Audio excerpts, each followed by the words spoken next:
ஓம் சாந்தி. 14/6/2016. இன்றைய முரளியின் தலைப்பு இனிமையான குழந்தைகளே, அப்பா கிட்ட ஆசிகளை பெற வேண்டும் என்றால் ஆசீர்வாதம், அப்பாவுடைய ஆசீர்வாதம் வேணும்ல. அப்படி வேணும்னா சேவை செய்யக்கூடிய நல்ல குழந்தைகளாக ஆகி எல்லோருக்கும் சுகத்தை மட்டும்தான் கொடுக்கணும், யாருக்குமே துக்கம் கொடுக்கக்கூடாது. அது உங்களுக்கு நிந்தனை செஞ்சவங்களா இருந்தாலும் சரி, நீங்கள் துக்கம் கொடுக்காம சுகத்தை கொடுத்தா மட்டும்தான் அப்பாவுடைய ஆசீர்வாதம் கிடைக்கும். நமக்கு அப்பா ஆசீர்வாதம் தான் முக்கியம் இல்லையா? அப்போ இது ஒரு குறிக்கோளாக இருக்கணும். காலையில் எழுந்து தூங்குற வரைக்கும் அப்பா பார்த்துட்டு இருக்கிறாரு, என் குழந்தை எப்படி நடந்துக்குதுன்ட்டு. அப்பா மட்டும் பார்க்கல, 1000 கோடி ஆத்மாக்களும் பார்க்குறாங்க. இப்போ எல்லாருமே இதுதான் சொல்கிறாங்க, இந்த பாயிண்ட் எங்களுக்கு ரொம்ப பிடிச்சிருக்கு, இதுதான் ப்ராக்டிஸ் பண்ணுறோன்னு. ஏன்னா அது ரொம்ப பவர்ஃபுல்லானது இல்லையா? 1000 கோடி பேர் இந்த சுச்சுவேஷனில் என்னுடைய ஹீரோ எப்படி பண்ணுறாருன்னு பார்க்குறாங்க. ஏன்னா கடைசி நேரத்தில் இதுதானே போட்டு காட்டுவார். ஸோ அப்போ அப்பாவும் பார்க்குறாரு, 1000 கோடி ஆத்மா, ஏன்னா அவங்களோட ஆசீர்வாதமும் தேவை. கடைசி நேரத்தில் அந்த காட்சி காட்டும்போது, ஐயோ இவருக்கு தான் நான் ராஜாவாகணும்னு நினச்சாதான் நம்ம ராஜாவாக முடியும். பாபா சொல்லியிருந்தார் இல்லையா? ஸோ அப்போ அந்த இது இருக்கணும் இல்லையா? அந்த எல்லைக்குட்பட்டு இந்த நொடியை மட்டும் கவனித்து நீங்கள் அப்படியே ஆகும்னு கத்திட்டீங்கன்னா முடிஞ்சு போச்சு. அதனால் யாருக்கும் எந்த காரணத்துக்கு ஒன்றும் துக்கமே கொடுக்காம சுகத்தை மட்டுமே நீங்கள் கொடுத்துட்டு சேவை செய்யக்கூடிய நல்ல குழந்தைகளாக இருந்தீங்கன்னா தான் அப்பா கிட்ட இருந்து ஆசீர்வாதம் கிடைக்கும். அதுவே ஒரு வாணி ஆயிடுச்சு தலைப்பே இல்லையா? கேள்வி: தர்மராஜருடைய தண்டனையிலிருந்து விடுபடுறதுக்காக எந்த ஈஸ்வரிய நியமங்கள் மீது கவனம் வைக்கணும்? ஒரு பக்கம் தலைப்புல சுகத்தை சொன்னாரு, குஷிப்படுத்தினாரு, அடுத்தது தண்டனையை பத்தி பேசுறாரு. ஸோ இதுதான், இது ரெண்டுத்தையும், ஒரு பக்கம் குஷியை நினைச்சு சம்பூர்ணமாகு, இல்லையா உதைய நினைச்சாவது தப்பு பண்ணாம இருன்றாரு. இப்போ சொல்றாரு, பாபா கிட்ட தண்டனையில இருந்து, தர்மராஜ் கிட்ட இருந்து தண்டனையில இருந்து நீங்க தப்பிக்கணும்னா ஒரு ஈஸ்வரிய நியமம் மேல கவனம் வைக்கணும். அது என்ன அப்படின்னா, ஒரு பொழுதும் பாபாவுக்கு முன்னாடி வாக்குறுதியை கொடுத்துட்டு அதை மீறக்கூடாது. நம்ம பாபா குழந்தை ஆகும்போதே வாக்குறுதி கொடுக்குறோம், வானிலை சொல்ல சொல்ல நமக்கு குஷி ஏற்படுதுன்னா என்னத்த, நான் அப்படி பண்றேன் பாபான்னு தான் வாக்குறுதி கொடுக்குறீங்க, வாய் திறந்து சொல்லனா கூட. அதனால மீறக்கூடாது, யாருக்குமே துக்கம் கொடுக்கக்கூடாது, கோபப்படுறது, மற்றவங்களை தொல்லைப்படுத்துறது, அதாவது பாபாவுக்கு அவப்பெயர் ஏற்படுற வகையில் அந்த மாதிரி நடத்தை நடந்துக்கிறது எதுவும் இருக்கக்கூடாது. அப்படி இருந்துச்சுன்னா அவங்க மிகவும் தண்டனைகள் அடைய வேண்டி வரும். ஒரு ஒரு வினாடி நான் பாபாவுக்கு பிரியமான குழந்தையா இருக்கிறேன்னா, பிரியமான குழந்தைன்னா என்ன அர்த்தம்? அவர் சொல்ற மாதிரி நடந்தாதான் இல்லையா? அப்ப அப்படி இல்லைனால நான் அவருக்கு பிரியமா இருக்கிறேன்னா, அவருடைய பேரை விளங்க செய்யறேன்னா அல்லது அவர் பேரை கெடுக்கிறேன்னா, ஒரு ஒரு வினாடியும் அது ஓடிக்கிட்டே இருக்கணும். எனவே நீங்க அந்த மாதிரி செயல் செய்யக்கூடாது. எப்ப மாயாவுடைய எவ்வளவு புயல் வேணாலும் வரட்டும், நோய்கள் அதிகமாக வந்தாலும் சரி, ஆனால் சரி எது தவறு எது என்பதை புத்தி மூலம் தீர்மானித்து தவறான செயலிருந்து எப்பொழுதும் தப்பித்திருங்கள்.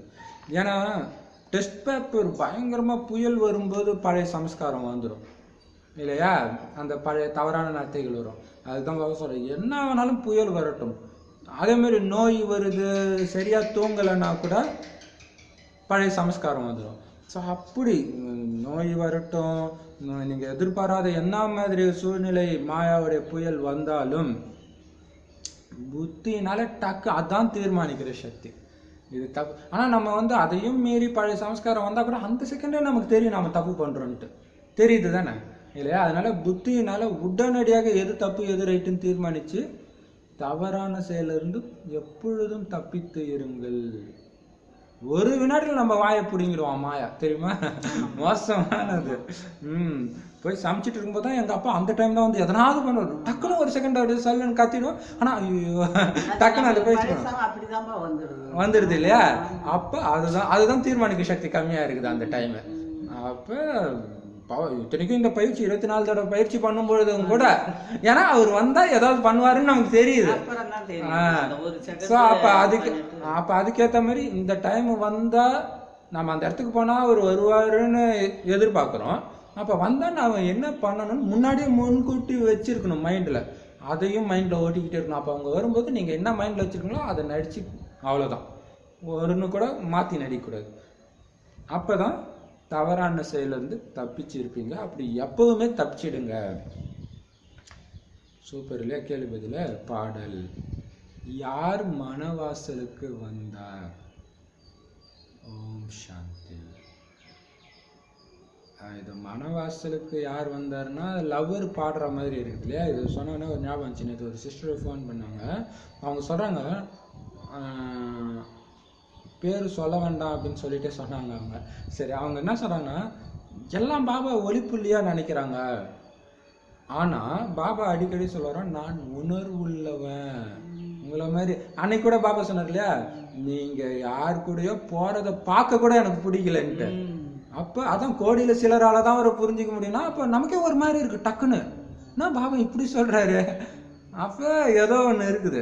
அதனால பாபா சொல்கிறார், ஒரு குழந்தைய பார்க்குற மாதிரி நான் பார்ப்பேன், என்னுடைய குழந்தைய பார்க்குற மாதிரி பார்ப்பேன் அப்படின்னு சொல்கிறாங்க. ஸோ அதில் இருக்குது. அப்போ பாபாவுமே பார்த்தீங்கன்னா அந்த லவ்வுக்கு சொல்லும்போது தான், இப்போ இந்த ஞாயிற்றுக்கிழமையில என்ன சொல்கிறாரு, குமாரிகளுக்கும் சரி குமாருக்கும் என்ன சொல்கிறாரு, காதலனா இறைவனை நினைக்கிறதுல தான் மகிழ்ச்சி வரும்னு சொல்கிறார். வேற நீங்கள் எந்த உறவில் பண்ணாலும் அந்த மகிழ்ச்சி வராதுன்றார். அப்போ அதில் ஏதோ ரகசியம் இருக்குது இல்லையா? உணர்வுள்ளவர். இப்போ பாபா என்ன மற்றவங்க கூட பேசினா கூட உனக்கு பிடிக்காதா பாபா? இவ்வளோ அன்பு வச்சிருக்கப்பா அப்படி காத்து கொடுத்த மாதிரி சாரணையா தான் அந்த மாதிரி காத்துக்கின்னு இருக்குது. ஏன் என்ன சொன்னாங்க? அவர் எழுந்து அவர் ஆபீஸுக்கு போற மாதிரியும். ஓ, கணவனா ஃபாலோ பண்றாங்க. ஓ சரி சரி, மிஸ் பண்ணிட்டோம். சரி, இப்போ பாபா சொல்றாரு அதுதான். அப்போ அதில் ஏன்னா அந்த உணர்வு பூர்வமாக இப்போ பார்த்தீங்கன்னா ராவணனே அந்த லவ்வை வச்சு தான் உங்களை கீழே இறக்குறான் இல்லையா? இங்கே பாபாவும் அதே லவ்வை வச்சு உங்களை மேலே ஏற்றுறாரு. அழிவற்ற பரிசுத்தமானவரோட காதல் பண்ணுறீங்க. அதான் சொல்றாரு, யார் என் மனவாசலுக்கு வந்தார்? ஓம் சாந்தி. ஓம் சாந்தின்னு சொன்னது யாரு? தந்தை மற்றும் தாதா, நம்முடைய அண்ணன் மற்றும் அப்பா இல்லையா? சரி, நமது பரலோக தந்தை பரமபிதா பரமாத்மா சிவன். மேலும் இந்த பிரம்மா அனைத்து குழந்தைகளுக்கும் அலௌகிக தந்தை. அவரு பரலோகிக தந்தை சிவபாபா. இவரு பரலோகம் பரந்தாமத்தில் இருக்கிற தந்தை, அதாவது இந்த உலகத்துக்கு அப்பாற்பட்ட தந்தை. இவர் இந்த உலகத்துல இருந்தாலும் ஆன்மீக ரீதியான தந்தை பிரம்ம பாபா அப்படின்னு நிச்சயம் குழந்தைங்க தெரிஞ்சுக்கிட்டாங்க. இவரைத்தான் பிரஜாபிதா பிரம்மான்னு சொல்லுவாங்க. பிரஜாபிதா பிரம்மாவை தவிர இத்தனை குழந்தை யாருக்காவது இருக்குமா? சூப்பராக சொல்லல. பிரம்மா உலகத்தை படைத்தாருன்னா ஒரு அப்பா குழந்தைய தான் படிக்க முடியும்.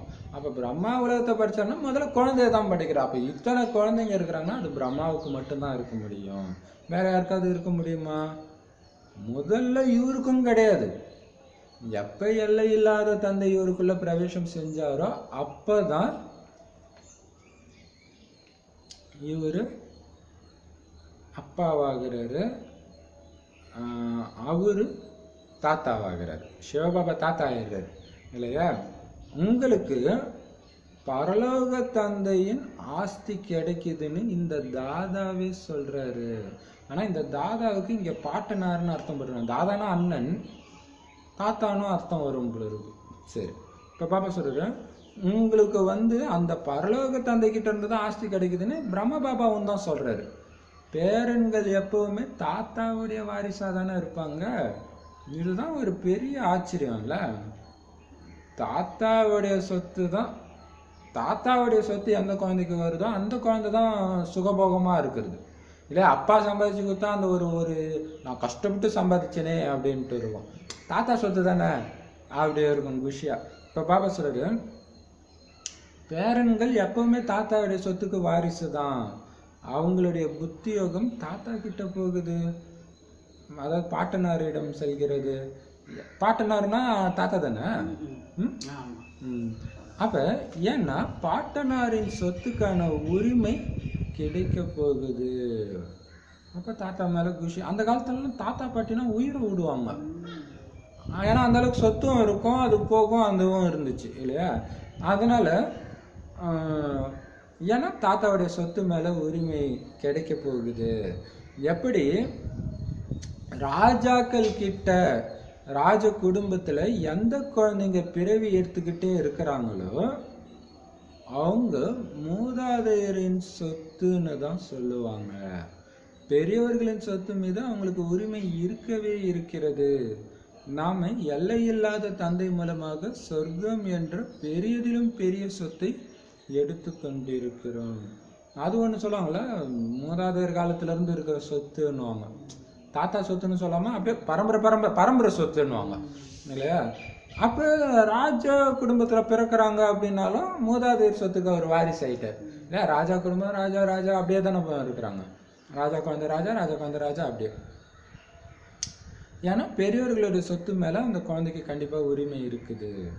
நாம எல்லையில்லாத தந்தை மூலமாக சொர்க்கம்ங்கிற பெரியதிலும் பெரிய சொத்தை எடுத்து கொண்டிருக்கிறோம். அப்ப பாருங்களேன், இதெல்லாம் பாபா அப்ப கொடுத்த சொத்து தான் அப்படியே வந்துகிட்டே இருந்திருக்குது இல்லையா.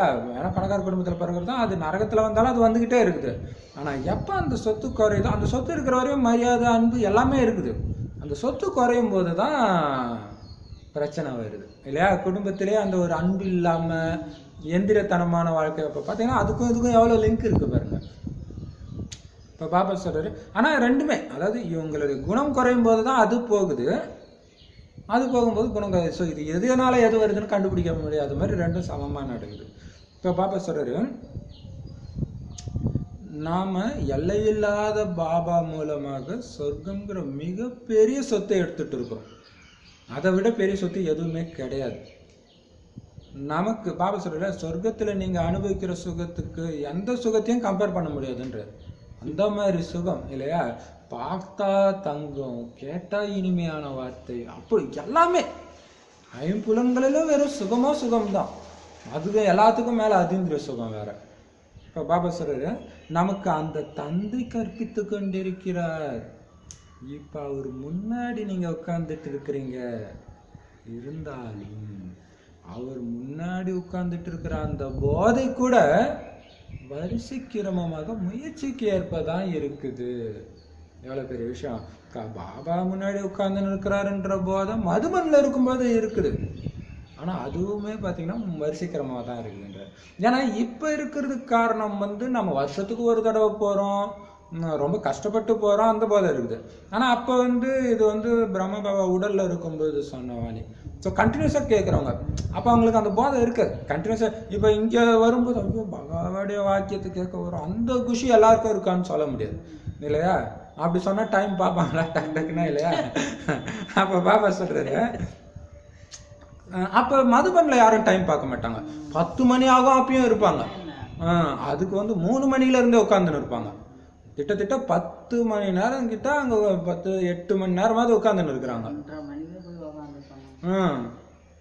அப்ப பாருங்க, அப்ப அந்த போதை இங்க அது மாதிரி இருக்கிறாங்களா?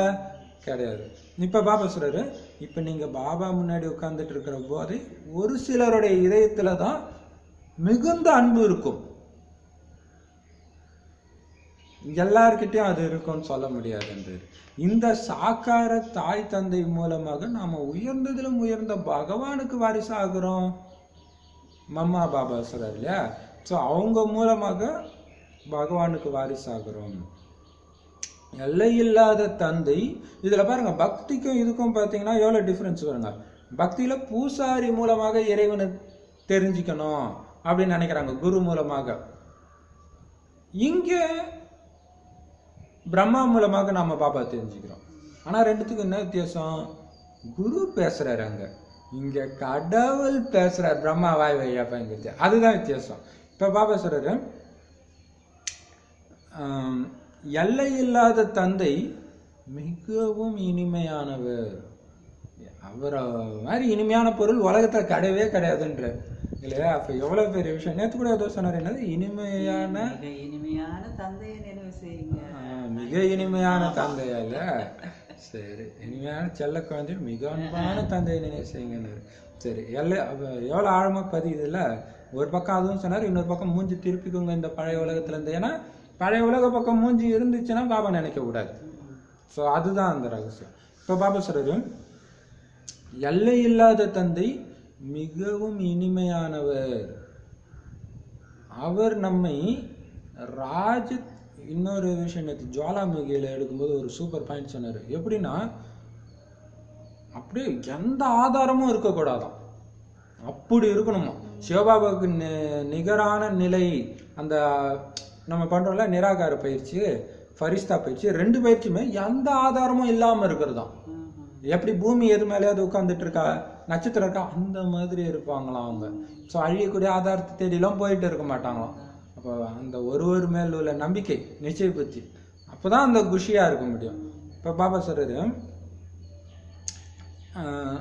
அப்போ நான் கிளாஸ் எடுத்துகிட்டு வரும்போது நான் யோசிச்சுட்டே வந்தேன்.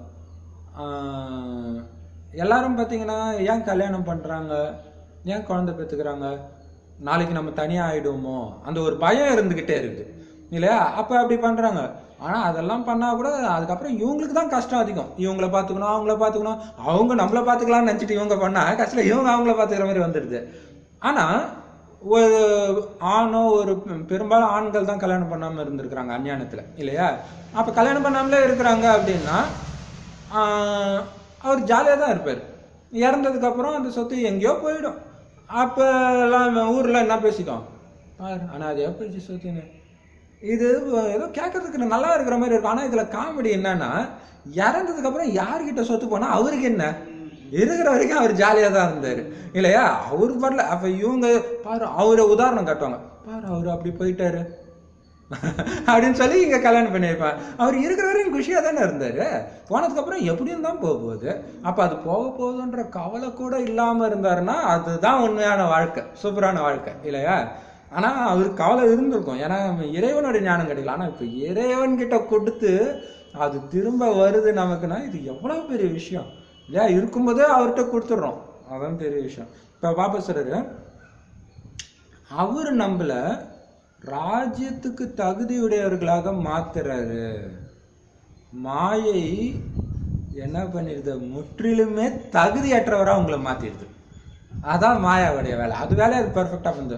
பாபா முற்றிலும் தகுதியுடையவராக மாத்துறாரு ராஜ்யத்துக்கு, மாயை முற்றிலும் லாயக்கற்றவர்களாக, அதாவது தகுதியற்றவர்களாக மாத்திடுச்சு. நேற்றைக்கு பாபாவை யாரோ சந்திக்க வந்திருந்தாராம். எப்படி சூப்பராக சொல்ல பாருங்க. டக்குன்னு நான் சொல்லிட்டேன், அவங்களுக்கு புரிஞ்சிச்சு, போதைய கேட்டாங்க அப்படின்லாம் சொல்றதுக்கு அவர் சொல்றாரு, பிரம்ம பாபா சந்திக்க ஒருத்தர் வந்திருந்தாராம். அவரு ஏதாவது புரிஞ்சிருப்பாரா என்ன, இவங்க எல்லோரும் பிரம்மகுமாரர்கள் அப்படின்னு பாபா அவருக்கு புரிய வச்சாராம். நீங்க கூட பிரம்மாவுடைய குழந்தை தான், சிவனுடைய குழந்தைங்க தான் அப்படின்னு சொன்னாராம். இதை கேட்டார், அவ்வளவுதான். ஆனா மனசுல எதுவும் பதியல. உண்மையில நாம அவருடைய குழந்தைங்க தான் அப்படின்றது அம்பு மாதிரி பதியல. அப்ப என்ன பண்ணுவாங்க, ஓ அப்படியா அப்படியா, இங்க கூட அது மாதிரி தான் நிறைய பேர் கேட்குறாங்க, ஓ அப்படியா, ஓ இது அப்படியா, இது எவ்வளோ பெரிய விஷயம் கடவுளோட குழந்தைன்றது. அப்போ அம்பு மாதிரி பதியல, இல்லாட்டினா அப்படியே மேம்மறந்து அந்த கண்கள்லாம் விரிய ஆரம்பிக்கும் இல்லையா. ஐயோ எவ்வளோ பெரிய விஷயன்ட்டு. அப்போ அம்பு மாதிரி பதியல. இவங்களும் அவருடைய குழந்தைங்க தான். இப்போ ஆஸ்தி எடுத்துட்டு இருக்கிறாங்க. அதே மாதிரி நம்மிடம் கூட பாபா எங்க அடிக்கிறாரு தெரியுமா இப்ப, ஓ அவங்களுக்கு பதிவில் புதுசாக வந்தால் அப்படி தான் நினச்சின்னு இருக்கிறோம். அதே மாதிரி தான் நம்மள கூட மிகவும் கொஞ்ச அளவு தான் புத்தியில் பதிஞ்சு இருக்குது, பதிந்து விட்டு இருக்கும் நம்மிடம் கூட. இது 2 அர்த்தம்.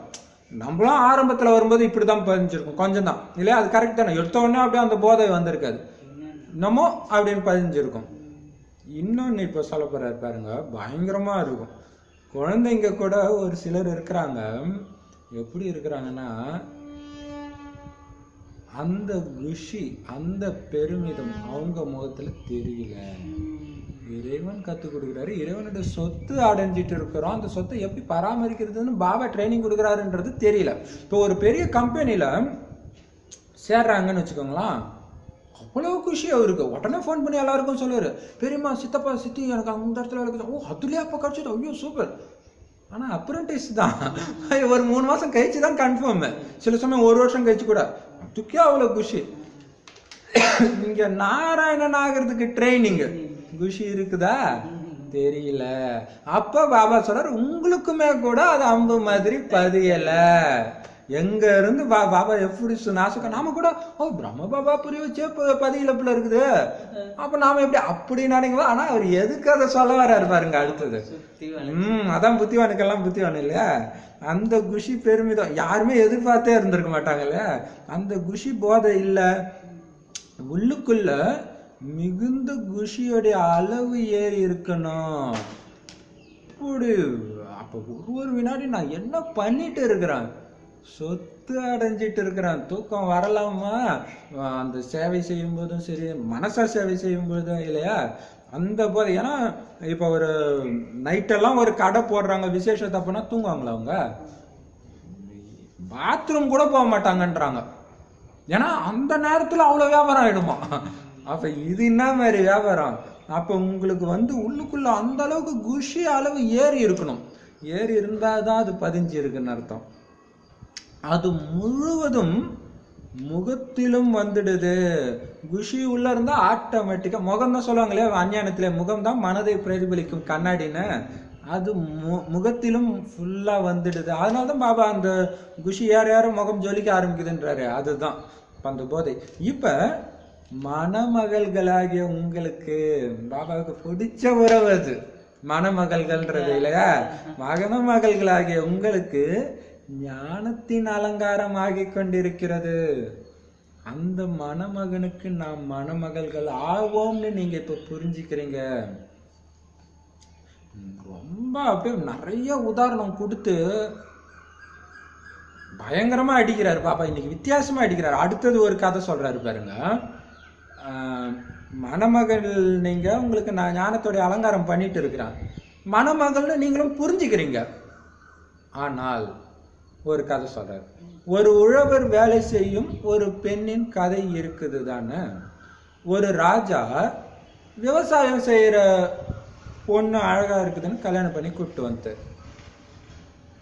ஆனா ராஜ்யத்துக்கு வந்த பிறகும் அந்த பொண்ணுக்கு ராஜ்யத்துல ஆனந்தம் ஏற்படல. உடனே பாபா சரி ராஜா பார்த்தார். எனவே பெண்ணை திரும்பவும் கிராமத்துக்கு கொண்டு போய் விட்டு வந்தார். ஏன், நீ ராஜ்யத்துக்கு லாய்க்கு இல்லைன்னு சொன்னார். ராணினா முகம் எப்படி இருக்கணும், தொங்க போட்டுன்னு பார்த்துன்னு இருந்தா நீ லாய்க்கு இல்லை இல்லையா. ஒரு அவருக்கே என்னடா எவ்வளவு பெரிய சொத்து கொடுக்குறேன் நான், எவ்வளவு பெரிய இப்ப ஒண்ணும் இல்லை, பணக்கார ஒரு பையனும் ரொம்ப ஏழையான ஒரு பொண்ணு கல்யாணம் பண்ணிட்டாலே அந்த முகத்துல ஒரு குஷி வரும் தெரியுமா. பார்த்தோன்னே சொல்லுவாங்க அந்த பொண்ணு யாரு பெரிய பையனை பிடிச்சிருக்கிறா அப்படின்னுவாங்க. அந்த குஷி திடீர்னு முகமே மாறிடும். அது கல்யாணம் ஆனதுக்கு அப்புறம் போய் பார்க்க போனீங்கன்னா முகமே மாறிடும் அவங்களுக்கு. ஆனா இந்த பொண்ணு இப்படி இருக்குதுனால இவர் புரிஞ்சுட்டாராம், ராஜ்யத்துக்கு நீ லாய்க்கு இல்லை அப்படின்னு சொல்லி வீட்டுல வந்துட்டாராம். இதை ஏன் சொல்லியிருப்பாரு பாபா, ஏற்கனவே தச்சாது இல்லையா. இங்கேயும் கூட பாபா அலங்காரம் செய்யறாரு. நீங்க வருங்காலத்துல மகாராணி ஆகுங்கன்னு சொல்றாரு. ஆனா அந்த போதையே இல்லாம அப்ப பாபாவுக்கு எவ்வளவு கஷ்டமா இருக்கும், மணமகனுக்கு எவ்வளவு கஷ்டமா இருக்கும் இல்லையா. அந்த சிரிச்ச முகத்துல அதுதான். இப்ப அந்த பொண்ணு அதாவது பெரிய பணக்காரனை கல்யாணம் பண்ற பொண்ணு ஒரு ஃபங்க்ஷனுக்கு போகுதுன்னு வச்சுக்கலாம், கணவன் இல்லாம பார்த்தா எல்லாருடைய முகமும் அந்த பொண்ணு மேலேயே இருக்கும். எப்படி இந்த சிரிச்ச முகத்தோட இருக்கு. அப்ப அந்த ஒரு போதை இருக்குது, தனியா தான் போகுது. ஆனா நான் யாரோட மனைவி தெரியுமான்ற போதையில போகுது ஃபங்க்ஷன்ல. இல்லை ஃபங்க்ஷன்ல அதுதானே போறாங்களே, அந்த ட்ரெஸ் அதெல்லாம் வேற, ட்ரெஸ் எல்லாம் இது அலங்காரமா இருந்தாலும் அந்த முகம் ஜொலிப்பு. அதான் பாபா சார் வருங்காலத்துல மகாராணி ஆக போறீங்கன்னு பாபா அலங்காரம் பண்ணி வச்சா குழந்தைங்க இப்படி இருக்கிறாங்க, அந்த குஷி இல்லை, போதை இல்லை. என்ன மாதிரி வாணியில இதுவரையும் நான் கல்ல படிச்சேன். ஐயோ முதல்ல இப்பயே ரெக்கார்ட் பண்ணு தோண்டிட்டு உடனே ஓடி வந்தேன். சரி, இப்ப பாபா சொல்றாரு கிருஷ்ணருக்காக கூட பட்டத்து ராணியாக ஆக்குவதற்காக விரட்டினாரு அப்படின்னு சொல்றாங்க. ஆனா ஒண்ணுமே புரிஞ்சுக்கிறது கிடையாது. அவர் பெண்களை துரத்தினாரு, பெண்களை துரத்தி லவ் பண்ணாருன்னு காட்டுறாங்க இல்லையா. அது எதுக்கு, அவரு ராஜா, அப்ப அவரை துரத்துறது ராணி ஆக்குறதுக்காக அந்த பெண்கள். அது சிவபாபா பண்றது மகிமை தூக்கி அங்க போட்டாங்க. இப்ப பாபா நம்மள அப்படிதான் துரத்தி பிடிச்சிட்டாரு. புரிஞ்சுக்கிறது கிடையாது. எல்லாருமே பக்தி உள்ளம் கொண்டவர்கள். இப்படியே உலகம் நடந்து கொண்டே இருக்கும்னு நினைக்கிறாங்க. இயற்கையாகும். நிறைய பேர் கோயில்கள் குளங்களுக்கு போறது கூட கிடையாது. இப்ப அப்படிதான் ஆயிடுச்சு இல்லையா? நிறைய பேர் போறது கிடையாது. சாஸ்திரங்கள் ஆகியவற்றையும் ஏற்றுக்கொள்ளாமல் இருப்பார்கள். அரசாங்கம் கூட தர்மங்களை ஏற்றுக்கொள்வதில்லை. பாரதம் எந்த தர்மத்தை சார்ந்திருந்தது, இப்போது எந்த தர்மத்தினுடையதாக இருக்கிறது என்பதை முற்றிலும் தெரியாம இருக்கிறாங்க. இது ஒரு பெரிய, உண்மையிலே தேவதைகள் எந்த அளவுக்கு கீழான நிலையை அடைஞ்சிருக்கிறாங்கன்றதுக்கு இது ஒரு பெரிய உதாரணம். என்ன அப்படின்னா, கோயிலுக்கு போறது இல்லை, அவன் என்ன பண்ணா எனக்கு என்ன, கடவுள் எனக்கா சோறா போடுறாரு, நான் வச்சா தானே சாப்பாடு, இப்படிலாம் சொல்லி நாஸ்திகம் பேசின்னு இருக்கிறாங்க. அதே மாதிரி பாரதமும் என்ன பண்ணுது, நீங்க மத கலப்பு திருமணம் பண்ணா ஊக்கத்தொகையாம். கலப்பு திருமணம்னா என்ன, இது இந்து மதத்துல இருக்கணும் வேற மதத்துக்கு போறதுக்கு தான் இவங்க ஊக்கம் படுத்தினாங்க. மற்ற நாட்டுல இப்ப மலேசியால வந்து அது முஸ்லீம் நாடு, முஸ்லீம் மதத்துக்கு மாறுனீங்கன்னா பயங்கர சலுகை அவங்களுக்கு. ஆனா நம்ம நாட்டுல இந்து மதத்தை விட்டு வெளியே போனா சலுகை. இது எவ்வளவு கேவலமான விஷயம் இல்லையா? அதான் பாபா சொல்ற. ஏன்னா கேட்டா நாங்க எல்லாம், அதாவது மதங்களற்ற உலகம் இது எங்க இது, நாங்க எல்லாத்தையும் ஒன்னா பாக்குறோம். அதான் தர்மத்தை பத்தியே தெரிஞ்சுக்கலன்றது இல்ல. இது உண்மையில எந்த தர்மம், பாரதம் என்ன மாதிரி, இது பாரதம்ன்ற பேரே அந்த தர்மத்தை வச்சுதான் வருதுன்னே தெரியல அவங்களுக்கு. இப்ப பாரதம் எந்த தர்மத்தை சார்ந்து இருந்தது, ஆனா இப்ப எந்த தர்மத்தினுடையதாக இருக்குது அப்படின்னு முற்றிலும் தெரியாம இருக்கிறாங்க. இப்ப குழந்தைகள் அப்ப பாருங்க, எல்லாம் பக்தி உள்ளம் கொண்டவர்கள் அப்படின்னு பாப்பா சொல்றாரு. அப்படின்னு என்ன அர்த்தம், போறாங்க கும்பிடுறாங்க, ஆனா அவங்க யாருன்னு தெரியல. தெரிஞ்சிருந்தா நான் யாரு, இப்ப எவ்வளவு பெரிய வருஷம் உலகத்தையே ஆண்ட பரம்பரை, என்னுடைய பரம்பரைனா எவ்வளவு போதை இருக்கும், தெரியாமலே இருக்கிறாங்க. அரசாங்கமும் அப்படியே இருக்குது. இப்ப பாபா சொல்றாரு, இப்ப குழந்தைகளாகிய நீங்க தெய்வீக குலத்தினர் ஆவீர்கள். எப்படி அவங்க கிறிஸ்தவ குலத்தினரோ அதே மாதிரி நீங்க பிராமண குலத்தினர். முதல்ல குழந்தைகளாகிய உங்களை பதித சூத்ரர்ல இருந்து பிராமணராக மாத்துறன்னு தந்தை சொல்றாரு. இது இன்னொரு பெரிய விஷயம் பாங்க. கிறிஸ்டின் எந்த நாட்டுக்கு போனாலும் கிறிஸ்டின் தான் தன்னை சொல்லுவான், முஸ்லீம் எந்த நாட்டுக்கு போனாலும் தன்னை முஸ்லீம் தான் சொல்லுவான். அதுக்கப்புறம் தான் நாட்டு பேர்லாம். ஆனா நம்ம ஆளுங்க பாருங்க, இங்க தமிழ்நாட்டுல பிறந்தோம்னா ஒரு தமிழனும், இந்துலாம் கிடையாதான். அதனாலதான் எல்லா இடத்துலயுமே பிரச்சனை. ஸ்ரீலங்கால எல்லா இடத்துலயுமே இந்துன்னு சொல்லியிருந்தா அந்த ஒற்றுமை இருந்திருக்கும். அது சொல்றதே இல்லை, அது சொல்றதே ரொம்ப கேவலமா நினைச்சுன்னு இருக்கிறாங்க. ஆனா முஸ்லீம் வந்து சிறுபான்மையினர் தான், கம்மியானவங்க தான்.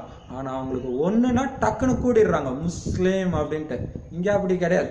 தமிழ் இப்படி. இதனாலேதான் மதம், அந்த மதம் தான் அந்த தெம்பு ஸ்ட்ரென்த் சொல்றாரு இல்லையா? ஸோ அதை மறந்ததுனால தான் நிலைமை இப்படி ஆயிடுச்சு. இப்ப பாபா சொல்றாரு, அவங்க எப்படி எங்க இருந்தாலும் கிறிஸ்தவர்களோ அதே மாதிரி நீங்க பிராமண குலத்தினர். அப்ப நீங்க எந்த நாட்டை வேணா சார்ந்தவங்களா இருக்கட்டும், பிராமண குலத்தினர் நீங்க அது சதா ஓடிக்கிட்டே இருக்கணும். முதல்ல குழந்தைகளாகிய உங்களை பதித சூத்ரர்ல இருந்து பிராமணராக நான் மாத்துறேன் அப்படின்னு பாபா சொல்றாரு. பாவனமாக ஆகி பின் 21 பிறவிகளுக்கு நீங்க தெய்வீக சம்பிரதாயத்தினராக ஆகிடுவீங்க. தெய்வீக மடியில போவீங்க. இதற்கு முன்பு அசுர மடியில் இருந்தீங்க. ஒரு தந்தை, அதாவது அசுர மடியில் வந்துள்ளீர்கள் இல்லையா? அப்படின்னா அசுரர்களுக்கே பிறவி எடுத்துட்டு இருந்தீங்க, அரக்கர்களுக்கே பிறந்துட்டு இருந்தீங்க இவ்வளவு நாளா. இப்ப பாபா பிராமணன் ஆக்கி, சூத்ரன் வந்து பிராமணன் ஆக்கி தூய்மைப்படுத்துறாரு. அப்ப தூய்மை ஆக ஆக ஆக ஆக என்ன ஆகும், இந்த ஒரு பிறவிலே தான் எந்த அளவுக்கு தூய்மை ஆகுறீங்களோ அந்த அளவுக்கு அதிக காலமாக, அதாவது 21 பிறவிகளுக்கு தெய்வீக மடிக்கு நீங்க போயிடுவீங்க, தேவதைகளுக்கு பிறவி எடுப்பீங்க. இப்ப எந்த மடியில இருக்கிறோம்? ஈஸ்வரிய மடியில இருக்கிறோம். எவ்வளவு பெரிய விஷயம் இல்லையா? ஈஸ்வரிய மடி எல்லாத்தையும் விட பெரிய மடி. ஒரு தந்தையோடைய குழந்தைங்க, சகோதர சகோதரிகள் நீங்க. இது ஒரு அதிசயம் தானே இல்லையா? நாம் அப்போ எவ்வளவு பெரிய விஷயம். அப்ப பாத்தீங்கன்னா எல்லா நாட்டிலயும் நம்மளுடைய குடும்பம் இருக்கு, நம்மளுடைய சகோதர சகோதரி. இப்ப பாத்தீங்கன்னா சகோதர சகோதரி இப்ப வந்து லண்டன்ல நம்மளுடைய, அதாவது உடல் ரீதியான அக்கா இருக்கிறாங்க, தம்பி இருக்கிறாங்கன்னா ஃபோன் பண்ணி பேசுவாங்க. அப்போ ஒரு குஷியாக இருக்கும். ஏன்னா கடல் கடந்து போகும்போது தான் அந்த அன்பு தெரியும். ஆனால் இப்போ பிரம்மகுமாரிகள் எல்லாமே அந்த மாதிரி தான் இருக்கிறாங்க. எல்லாமே நம்ம சகோதரர்கள் தான். அப்போ நம்ம அவங்கள மதுபனில் பார்த்தாலும் சரி, இன்டர்நெட்டில் பார்த்தாலும் சரி, அவ்வளோ குஷி வருது. ஏன்? பாபா குழந்தைங்க. இப்போ பாபா சொல்றாரு, இது எவ்வளோ பெரிய அதிசயம், நாம பிராமண குலத்தினர் அப்படின்னு எல்லோரும் சொல்லுவீங்க. நாமும் ஸ்ரீமத் படி நடக்கணும், அப்போதான் பிராமண குலத்தினர். இல்லைன்னா சொல்லுவாங்க, வீட்டிலே சொல்லுவாங்க, என்னமோ பிரம்மகுமாரி சென்டருக்கு போயிட்டு உனக்கு கோபம் வருது. ஒரு மாத்த சொல்றாங்க, என்னம்மா டெய்லியும் தியானத்துக்கு போற கோபம் வருது உனக்கு அப்படின்னா. ஆனா மற்ற நேரம்லாம் சொல்லணும், அம்மா வந்துட்டு போனதுக்கு அப்புறம் சேஞ்ச் இருக்குது, வீட்டுக்கு வந்தோன்னம்மா போலேம்மா இன்னைக்குன்னு கேட்பானோ. பட் இருந்தாலும் எப்பயாச்சும் மீறி கோபம் வந்துச்சுன்னா, என்ன கோபம் வருது, தியானத்துக்கு போற, அதான் பாசுற. அப்போ ஸ்ரீமத் படி நடக்கணும். பிராமண குலத்தினர் ஞாபகம் வச்சுக்கிறது எதுக்கு? ஸ்ரீமத் படி நடக்கிறதுக்காக. எல்லோருக்கும் சுகத்தை தான் கொடுக்கணும், வழி சொல்லணும். சுகத்துக்கான வழியும் நீங்களும் சொல்லணும். சுகத்தின் வழியை எடுக்கணும், வழியை சொல்லணும். எல்லையில்லாத தந்தை கிட்ட எல்லையில்லாத ஆஸ்தி எப்படி அடையிறதுன்னு வாயால சொல்லக்கூடியவங்க இந்த உலகத்துல யாருமே கிடையாது. இல்லையா? சர்ச்சுக்கு வாங்க, மசூதிக்கு வாங்கன்னு சொர்க்கத்துக்கு வாங்க நான் சொல்லுவாங்க இல்லையா? அதுக்கு போறதுக்கான வழி என்ன? அப்ப பாபா சொல்றாரு, எல்லோருக்கும் சுகத்தை கொடுக்கணும், சுகத்துக்கான வழியையும் சொல்லணும். எல்லையில்லாத தந்தை கிட்ட இருந்து எல்லையில்லாத ஆஸ்தி, அதாவது எவ்வளவு முடியுமோ அவ்வளவு ஆஸ்தியை எப்படி அடையிறதுன்னு வாயால சொல்லக்கூடியவங்க உலகத்துல யாருமே கிடையாது. உங்களுக்கு எல்லையில்லாத அப்பா கிடைச்சிருக்கிறாரு, நீங்க தான் அவருக்கு குழந்தைகளா ஆகி இருக்கிறீங்க. முந்தைய கல்பத்துல யாரு பாபா கிட்ட இருந்து ஆஸ்தி அடைஞ்சிருந்தாங்களோ அவங்களே தான் வந்து பெறுவார்கள் அப்படின்னு புத்தி மூலமா தெரிஞ்சுக்கிட்டீங்க. சிறிதளவு புத்தியில இருந்துச்சுன்னா கூட எப்பயாச்சும் வந்து சேர்ந்துடுவாங்க. நீங்க அறிமுகம் கொடுக்கும்போது சொல்லுவாங்கல்ல, நல்லா இருக்குது, எனக்கு டைம் இல்லை, ஒரு சில கடமைகள் இருக்கு, அதை முடிச்சுட்டு வந்துடுறேன், கொஞ்சம் பதிஞ்சிச்சுன்னா வந்துடுவாங்கன்றார் பாபா. கொஞ்சம் இருந்தாலும் வந்துடுவாங்க. இருந்தாலும் நீங்க வந்து ரொம்ப மெனக்கெட வேண்டாம். இதே நம்ம குப்புசாமி பிரதர் எத்தனையோ வருஷத்துக்கு முன்ன போட்ட வேலை அவங்கள ஒரு அடி அடிச்ச உடனே வந்துட்டாரு, மாயா அடிச்ச உடனே. அப்ப பாபா சொல்றாரு, கொஞ்சம் புத்தியில இருந்தாலும் வந்துடுவாங்க. அப்ப நீங்களும் புரிஞ்சுக்கிட்டீங்க, போன கல்பத்துல வந்தவங்க தான் வருவாங்க, அதனால நீங்க கவலைப்பட வேண்டாம். நேற்று ஜுவாலாமுகில சொல்றாரு பாபா, சூப்பரான பாயிண்ட் பாங்க, இது ரொம்ப ஞாபகம் வச்சுக்கோங்க. பாபா வந்து மேலே இருக்கும்போது, அதாவது தாதி உடம்புக்கு வர்றதுக்கு ஒரு செகண்ட் முன்னாடி கூட, நான் இன்னைக்கு அங்கே போக போறேன்னோ, இன்னைக்கு நான் இந்த முரளியை எடுக்க போறேன்னோ எந்த சிந்தனையுமே அவருக்கு இருக்காதாம். சிந்தனையற்றவராக இருக்கிறாராம். பிரம்ம பாபா கூட சரீரத்தில் இருக்கும்போது ஞானத்தை சிந்தனை பண்றாரு, இந்த இப்படி இப்படி நன்மை செய்யணும்னு சிந்தனை பண்ணாராம். ஆனா பரிஸ்தாவ ஆனதுக்கு அப்புறம் அவருக்கும் எந்த சிந்தனையும் கிடையாதாம். அப்படி, ஏன்னா அந்த சிந்தனையெல்லாம் உள்ள போட்டாரு, சமஸ்காரமா ஆக்கி வச்சுட்டாரு. டக்கு டக்கு அந்த எண்ணம் வருதான், டக்குன்னு போய் செஞ்சிடறாராம். அது பண்ணலாமா பண்ணக்கூடாதுன்னு யோசிக்கிறதே கிடையாது. குழந்தைங்களாம் அப்படித்தான் நடந்துக்கிறாங்க. குழந்தைங்கள பாருங்களா, போய் அந்த பொருளை எடுத்துட்டு வான்னு சொல்லி அனுப்புங்களா, இல்லை அந்த குழந்தைய நான் அதை எடுக்க போறேன்ட்டு போகுதுன்னு வச்சுக்கோங்க, நீங்க பார்த்துனே இருமா, போயிட்டே இருக்கும், வழியில ஏதோ ஒரு பொருள் இருக்கும், அது கூட அப்படியே விளையாண்டுட்டு இருக்கும். அங்க போகணுன்ற உணர்வு அது எல்லாம், அதை சிந்திக்கிற வேலை எல்லாம் கிடையாது. நம்ம இதுக்கு தானே போனோம், அதனால தான் அந்த குழந்தைய பார்த்தா எல்லாருக்கும் பிடிக்குது. அப்போ சிந்தனையற்ற தன்மை தான் பாபாக்கு சமமான நிலைன்றது. எந்த கவலையும் ஏன் கவலைப்படுறீங்க இல்லையா? பிரம்ம பாபா கூட நான் இத்தனை குழந்தைங்களுக்கு பில்டிங் கட்டணும்னு யோசிச்சாராம். குழந்தை ஏன் ஏன் ஏன் கவலைப்படுற, நீ ஏன் பண்ண போற, நாடகத்தை சாட்சியா இருந்து பாருன்னாரு. அப்படி இருக்கிறது தான் நிராகரிஷ்ட. இந்த பயிற்சியை நீங்க பண்ணி பாருங்களா, மற்ற பவர்ஃபுல்லான பயிற்சி. என்ன அப்படின்னா, 10 நிமிஷம் வெறும் ஆத்ம ஸ்டேஜ்ல பரந்தாமத்துல இருந்துகிட்டே இருக்கணும். அடுத்த 10 நிமிஷம் சூக்ஷ்ம வதனத்துல தான் இருக்கணும், ஒளி உடல்ல இருக்கணும். இருந்துகிட்டு உலகத்துக்கு சக்தி கொடுங்க, அல்லது சும்மா கூட இருங்க. ஆனா பரந்தாமத்துக்கும் போகக்கூடாது, இந்த பூமிக்கும் வரக்கூடாது. இப்படி ஒரு நாளைக்கு 24 தடவை இந்த பயிற்சி பண்ண சொல்லி அவ்யக்தவன்ல 2005 பாபா கொடுத்துருக்காரு. செம பவர்ஃபுல்லானது. நாள் ஃபுல்லா அதுலேயே தான் உங்களுக்கு புத்தி ஓடிட்டு இருக்கும். நீங்க என்ன பண்ணாலும் நான் அங்க இருக்கிற சக்தி கொடுத்துட்டு இருக்கிறேன்றது அது பிராக்டிஸ் பண்ணுங்க இன்னைக்கு. சரி, இப்ப பாபா சொல்றாரு, ஏதாவது கொஞ்சம் பெறுவதற்காகவாவது கண்டிப்பா வந்துடுவாங்க. கொஞ்சம் புத்தியில இருந்தாலும் போன கல்பத்துல வந்திருக்கணும், கொஞ்சம் பதிஞ்சிருக்கணும், வந்துடுவாங்க. இன்னொன்னு, போன கல்பத்துல வந்திருந்தாங்கன்னா உள்ள இருக்கும் கொஞ்சமாவது, வந்துடுவாங்க. உங்கள கூட வரிசைக்கிரமமாகத்தான் இதை தெரிஞ்சிருக்கிறீங்க. இன்னைக்கு பாவனமாக ஆக வந்தார்கள், நாளைக்கு பின் பதிதமாக ஆகிடுறாங்க. யாராவது ஒருவருடைய தீய சகவாசம் ஏற்பட்டு விடும்போது தந்தையினுடையவராக ஆன பிறகு தந்தையை கைவிட்டு விட்டு விட்டார்கள் என்றால் மிகவுமே பாவ ஆத்மா ஆகி விடுகிறார்கள் என்பதையே மறந்துடுறாங்க. பாபா கடைசி சரி எது தப்பு எதுன்னு தெரிஞ்சு விகாரத்துல போய் மாட்டிக்கிட்டீங்கன்னா மிகப்பெரிய பாவாத்மா, மிகப்பெரிய பாவ காரியத்தை செய்யறோன்றதே மறந்துடுறாங்கன்றது எவ்வளவு பெரிய விஷயம் இல்லையா? எப்படி யாராவது ஒருத்தரை கொலை செஞ்சாங்கன்னா பாவம் ஏற்படுது, ஆனா இங்க பாபா குழந்தையாகி விகாரத்துல போய் மாற்றுறது இருக்குது, அந்த கொலை பண்ற பாவம் கூட இதுக்கு முன்னாடி ரொம்ப ரொம்ப சின்னதுன்றது. இப்ப இது எவ்வளவு பெரிய பாவம்னா, ஒரு உயிரை எடுக்கிறது எவ்வளவு பெரிய பாவம் தெரியுமா? யாருக்கு உரிமை இருக்குது கடவுள் கொடுத்த உயிரை பறிக்கிறதுக்குன்னு நாஸ்திகர் கூட கதறாங்க. ஆனா இங்க பாபா என்ன சொல்றாரு, அது ரொம்ப ரொம்ப சாதாரண விஷயம்ன்றது இங்க இது. அப்ப எவ்வளவு ஜாக்கிரதையா இருக்கணும் இல்லையா? எவ்வளவு பெரிய தண்டனை இருக்கணும் யோசிச்சு பாருங்க. அப்ப பாபா சொல்றாரு, இங்க யாரு பாபாவுடையவராக ஆன பிறகு கையை விட்டுடுறாங்க, பாபா கிட்ட உறுதி கொடுத்த பிறகு விகாரி ஆகிடுறாங்க அப்படின்னா பல கோடி மடங்கு பாவம் அதிகமாயிடும். அப்ப இது மாதிரி விட்டுட்டு அப்பெல்லாம் அவங்களும் துடிக்கும் இல்லையா? மீறி ஏதோ இந்த வாணியை படிக்கிறான்னு வச்சுங்களா, அப்படி இருக்கும். ஞானத்துல ஏற்படுற அளவுக்கு அஞ்ஞான காலத்துல அந்த அளவுக்கு அது பாவம் கிடையாது. வந்ததுக்கு அப்புறம் போனீங்கன்னா தான் செம பெரிய பாவம். அப்பவும் பாவம் தான், அப்பயும் பாவம் தான் விகாரத்துல போறது. அந்த பாவத்தை தான் நம்ம அடுத்த பிறவிக்கு குழந்தையா பிறந்து நம்ம டார்ச்சர் பண்றது எல்லாமே. அப்ப இருந்தாலும் ஞானத்துல நீங்க பண்ற பாவத்தை கம்பேர் பண்ணும்போது அது பெரிய பாவம் கிடையாது. அஞ்ஞான காலத்துல மனிதர்களுக்கு கோபம் வர்றது சாதாரணமா தோணும், பெருசா தெரியாது. கோபப்பட்டாதான் வேலை நடக்கும் அந்த மாதிரி இருக்கும்.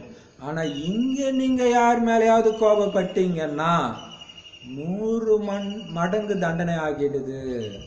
மனநிலை முற்றிலுமே நிலை குலைஞ்சிருது. அந்த செகண்ட்ல இருந்து உங்களுக்கு யோகா கட் ஆயிடும், வராது. நல்லா தெரியல, அப்ப மனநிலை கெட்டு போயிடுது. அதான் பாபா சொல்றாரு இல்லையா, கோபமா இருக்கிறீங்க, ஏதோ ஒரு விகாரத்துல மாட்டிட்டு உங்க மனநிலை சஞ்சலம் இருந்துச்சுன்னா கதியில உட்காராதீங்கன்ற. ஏன்னா அது பாபாக்கு சமமான நிலையில இருக்கிறவங்க உட்கார வேண்டிய கதி. நீங்க சொல்லிடுங்க, நான் அதுக்கு இன்னைக்கு அருகதை உள்ளவன் இல்லைன்னு சொல்லுங்கன்ற. வாய் திறந்து நீங்களே சொல்லுங்கன்றாரு. இல்லைன்னா உட்கார்ந்தாலே பாவம். எவ்வளவு பெரிய விஷயம் இல்லையா? இப்ப பாபா சொல்றாரு, மனநிலை முற்றிலும் குறைஞ்சிருது. ஏன்னா இறைவனுடைய கட்டளையை ஏற்பதில்லை. தூய்மையாக ஆக வேண்டும் என்று தர்மராஜரின் கட்டளை கிடைக்குது. நீங்க இறைவனுடையவராக ஆன பிறகு சிறிதளவு கூட அவருடைய கட்டளையை மீறினீங்கன்னா 100 மடங்கு தண்டனை ஏறிடுது. கொஞ்சம் மீறினாலே தண்டனை வருதுன்ற. இது தர்மராஜர் ஊரில எங்க போகாம நம்ம எல்லாம் இருப்போம். கடைசியில பாப்போம். அப்ப பாபா சொல்ற இல்ல, கொஞ்சம் மீறினா கூட 100 மடங்கு தண்டனை. இது நல்லா தெரியுது. மற்ற பாபா சொல்ற 10 மணிக்கு தூங்கணும், 2 மணிக்கு எழுந்தணும். நீங்க 10 மணிக்கு மேல கொஞ்ச நேரம் இருந்தா கூட உங்களால 2 மணிக்கு எழுந்திரிக்க முடியல. அப்ப அது எவ்வளவு, அப்ப அதுவே பெரிய தண்டனை தான் இல்லையா? யோகா பண்றதுக்கு உங்களால எழுந்திரிக்க முடியலன்னா அது எவ்வளவு பெரிய தண்டனை. அதான் பாபா சொல்றாரு, இருக்க முடியாது, அது தண்டனை தானே. அதான் சொல்ற 100 மடங்கு தண்டனை ஏறிடுது. படைப்பவரோ ஒருத்தர் தான். பிரம்மா விஷ்ணு சங்கர் கூட அவருடைய படைப்பு தான். தர்மராஜர் பிரம்மாவளத்தை படிச்சாரு, சரி படிச்சுட்டு போட்டோம். ஆனா அவரை யார் படிச்சாரு தெரியுமா? அவரை நாங்க இப்ப பிடிச்சிட்டு இருக்கிறோம். அவரை படைச்ச கடவுளை நாங்க பிடிச்சிட்டு இருக்கிறோம். இப்ப பாபா சொல்றாரு, இன்னொரு பெரிய ரகசியம் பாருங்க. சொர்க்கத்துல கிறிஸ்தவ மதத்தின்படியே பாத்தீங்கன்னா கூட சொர்க்கத்துல யார் இருக்கிறா? ஆதாமியாவால் மட்டும்தான் இருக்கிற மாதிரி காட்டுறாங்க. இல்ல, இன்னொரு பாயிண்ட் சொல்ல பாருங்க. ஆதாமியாவால் மட்டும்தான் சொர்க்கத்துல இருக்கிறாங்க. இயேசு கூட சொர்க்கத்துல கிடையாது, நரகத்துல தான் பிறக்கிறாரு. இப்ப ஆதாமியாவால் இயேசு சொன்னதை ஃபாலோ பண்ணாங்க, கடவுள் சொன்னதை ஃபாலோ பண்ணாங்க, சொர்க்கத்துல இருந்தாங்க, மீறினாங்க, சொர்க்கத்தை விட்டு துரத்திட்டாருன்னு இருக்குது. கடவுள் சொல்றதை கேட்கறவங்களுக்கு தான் அங்க சொர்க்கம். இயேசு சொல்றத, நபி சொல்றத, வள்ளலார் சொல்றதை கேட்கறதுக்கெல்லாம் கிடையாது இல்லையா? அப்போ அதான் பாபா சொல்றாரு, மற்ற எல்லாமே அவருடைய படைப்பு தான். படைப்பவரை பிடிச்சிங்கன்னா தான் படைப்பு ஆஸ்தி உங்களுக்கு கிடைக்கும், படைப்பு ஆளக்கூடிய ஆஸ்தி. தர்மராஜரு கூட படைப்பு தான். அப்ப தர்மராஜர் யாரு? சிவபாபா தானே தர்மராஜர் நினைச்சு நடக்கிறான். ஆனா இப்ப சொல்றாரு பாபா தர்மராஜரும் படைப்பு தான். அப்ப திக்குன்னு தூக்கி வாரி போடுது இல்லையா? அப்ப யாரு தர்மராஜரு? இப்ப பாபா சொல்றாரு அதுதான் தர்மராஜர் தான் கொஞ்சம் சூக்ஷ்மமாவே இருக்கும். யார் தர்மராஜரு? தர்மராஜர் கூடவே இருக்கிறாருன்றாரு. நான் தர்மராஜர்னு சொல்லல. மனச்சாட்சியா? இல்ல தெரியல. ஏன்னா பாபா சொல்லி நானும் கேட்கல. ஆனா மாதாஜி கிட்ட எல்லாம் பெரிய பெரிய ரொம்ப வருஷம் இருக்கிறவங்க கிட்ட எல்லாம் ஃபோன் பண்ணி கேட்டதுக்கு அவங்க சொன்னாங்க பிரம்ம பாபா தான் தர்மராஜர்ன்ற. அது பிரம்ம பாபா தண்டனை கொடுப்பாரா? அது எப்படின்னா அவர் சொல்றாரு சிவபாபா எல்லாத்துலயுமே பின்னாடி உட்காந்துட்டு அவரை வச்சுதான் வேலை வாங்கின்னு இருக்கிறாரு. அப்ப இவர் பின்னாடி இருந்து அவர் மூலமாக காட்சி காட்டுவாராம். அவரு கண்ணை பார்த்த உடனே உங்களுக்கு காட்சியெல்லாம் தெரிய ஆரம்பிக்கும், பண்ண பாவங்கள் எல்லாமே. அப்ப அதான் பாபா சொல்ற தர்மராஜ் கூட படைப்பு தான். இன்னைக்குதான் ஓப்பனா சொல்றாரு இல்லையா, தர்மராஜ் வேற பாபா வேறன்ட்டு இல்ல. தர்மராஜர் கூட படைப்பு தான். தர்மராஜரின் ரூபத்தை கூட பாபா சாட்சாத்காரம் செய்விக்கிறார். பிறகு அந்த நேரத்துல நிரூபித்து நினைவூட்டி கூறுவார், பாருங்கள் நான் கோபப்பட மாட்டேன், யாருக்குமே துக்கம் கொடுக்க மாட்டேன் என்று வாக்குறுதி கொடுத்திருந்தீங்க.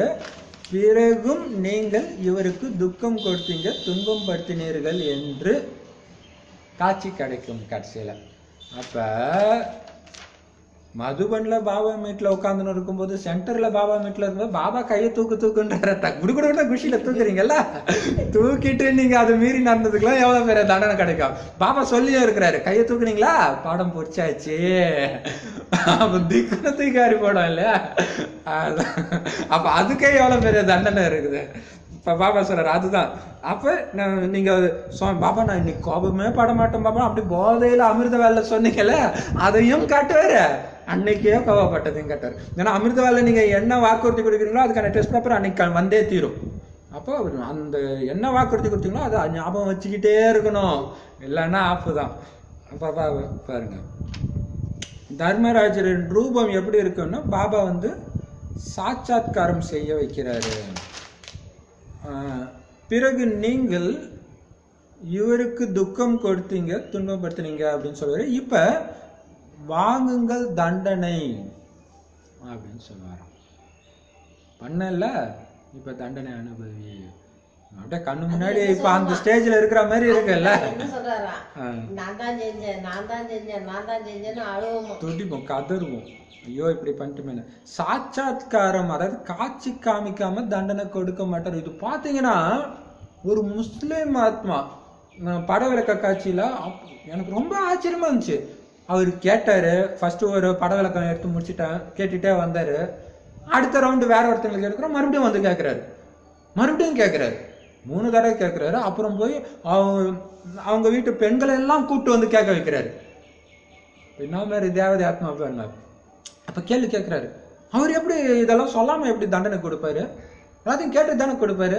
அப்ப அவருக்கு அது தேவதை ஆத்மா, தேவதை ஆத்மா இல்ல சொல்றாங்க. அது ஓகே, முஸ்லிம் இத்தனை தடவை கேட்டோம், அதுவும் தன்னுடைய பெண்கள் எல்லாம் கேட்க வைக்கலாம் மாட்டாங்க.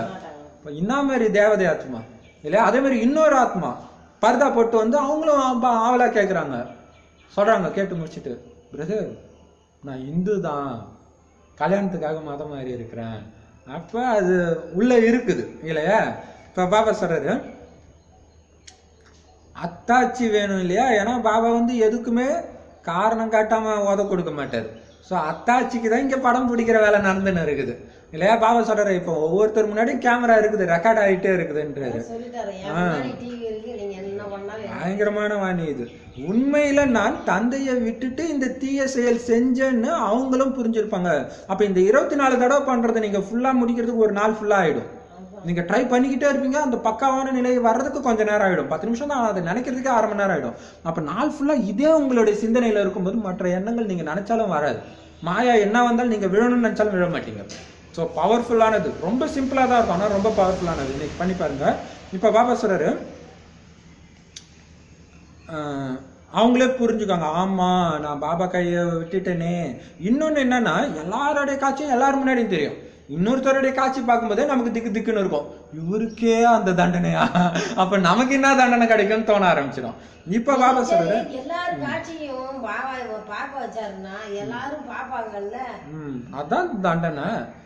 உங்க மூலமாக ஆன பாபா குழந்தைங்கள நீங்க பண்ண பாவத்தை பார்ப்பாங்க. அப்படி இருந்தாங்க இந்த மேத்தேஜ், அப்படி இருந்தாங்க அந்த பிரதர், இவ்வளோ கேவலமா இருந்துருக்குறாங்களே அப்படின்னு நினைக்கும் போது எப்படி துடிப்போம் நாம. அதுதான் தண்டனை. சரி, இப்ப பாபா சொல்றாரு அதுக்குதான் அடிக்கடி நினைவு கூற வேண்டிய பாரு. இதை வந்து நிறைய பேர் ஃபாரின்ல இருக்கிறவங்க எல்லாருக்குமே இது ஆழமா பதிஞ்சிருக்கு.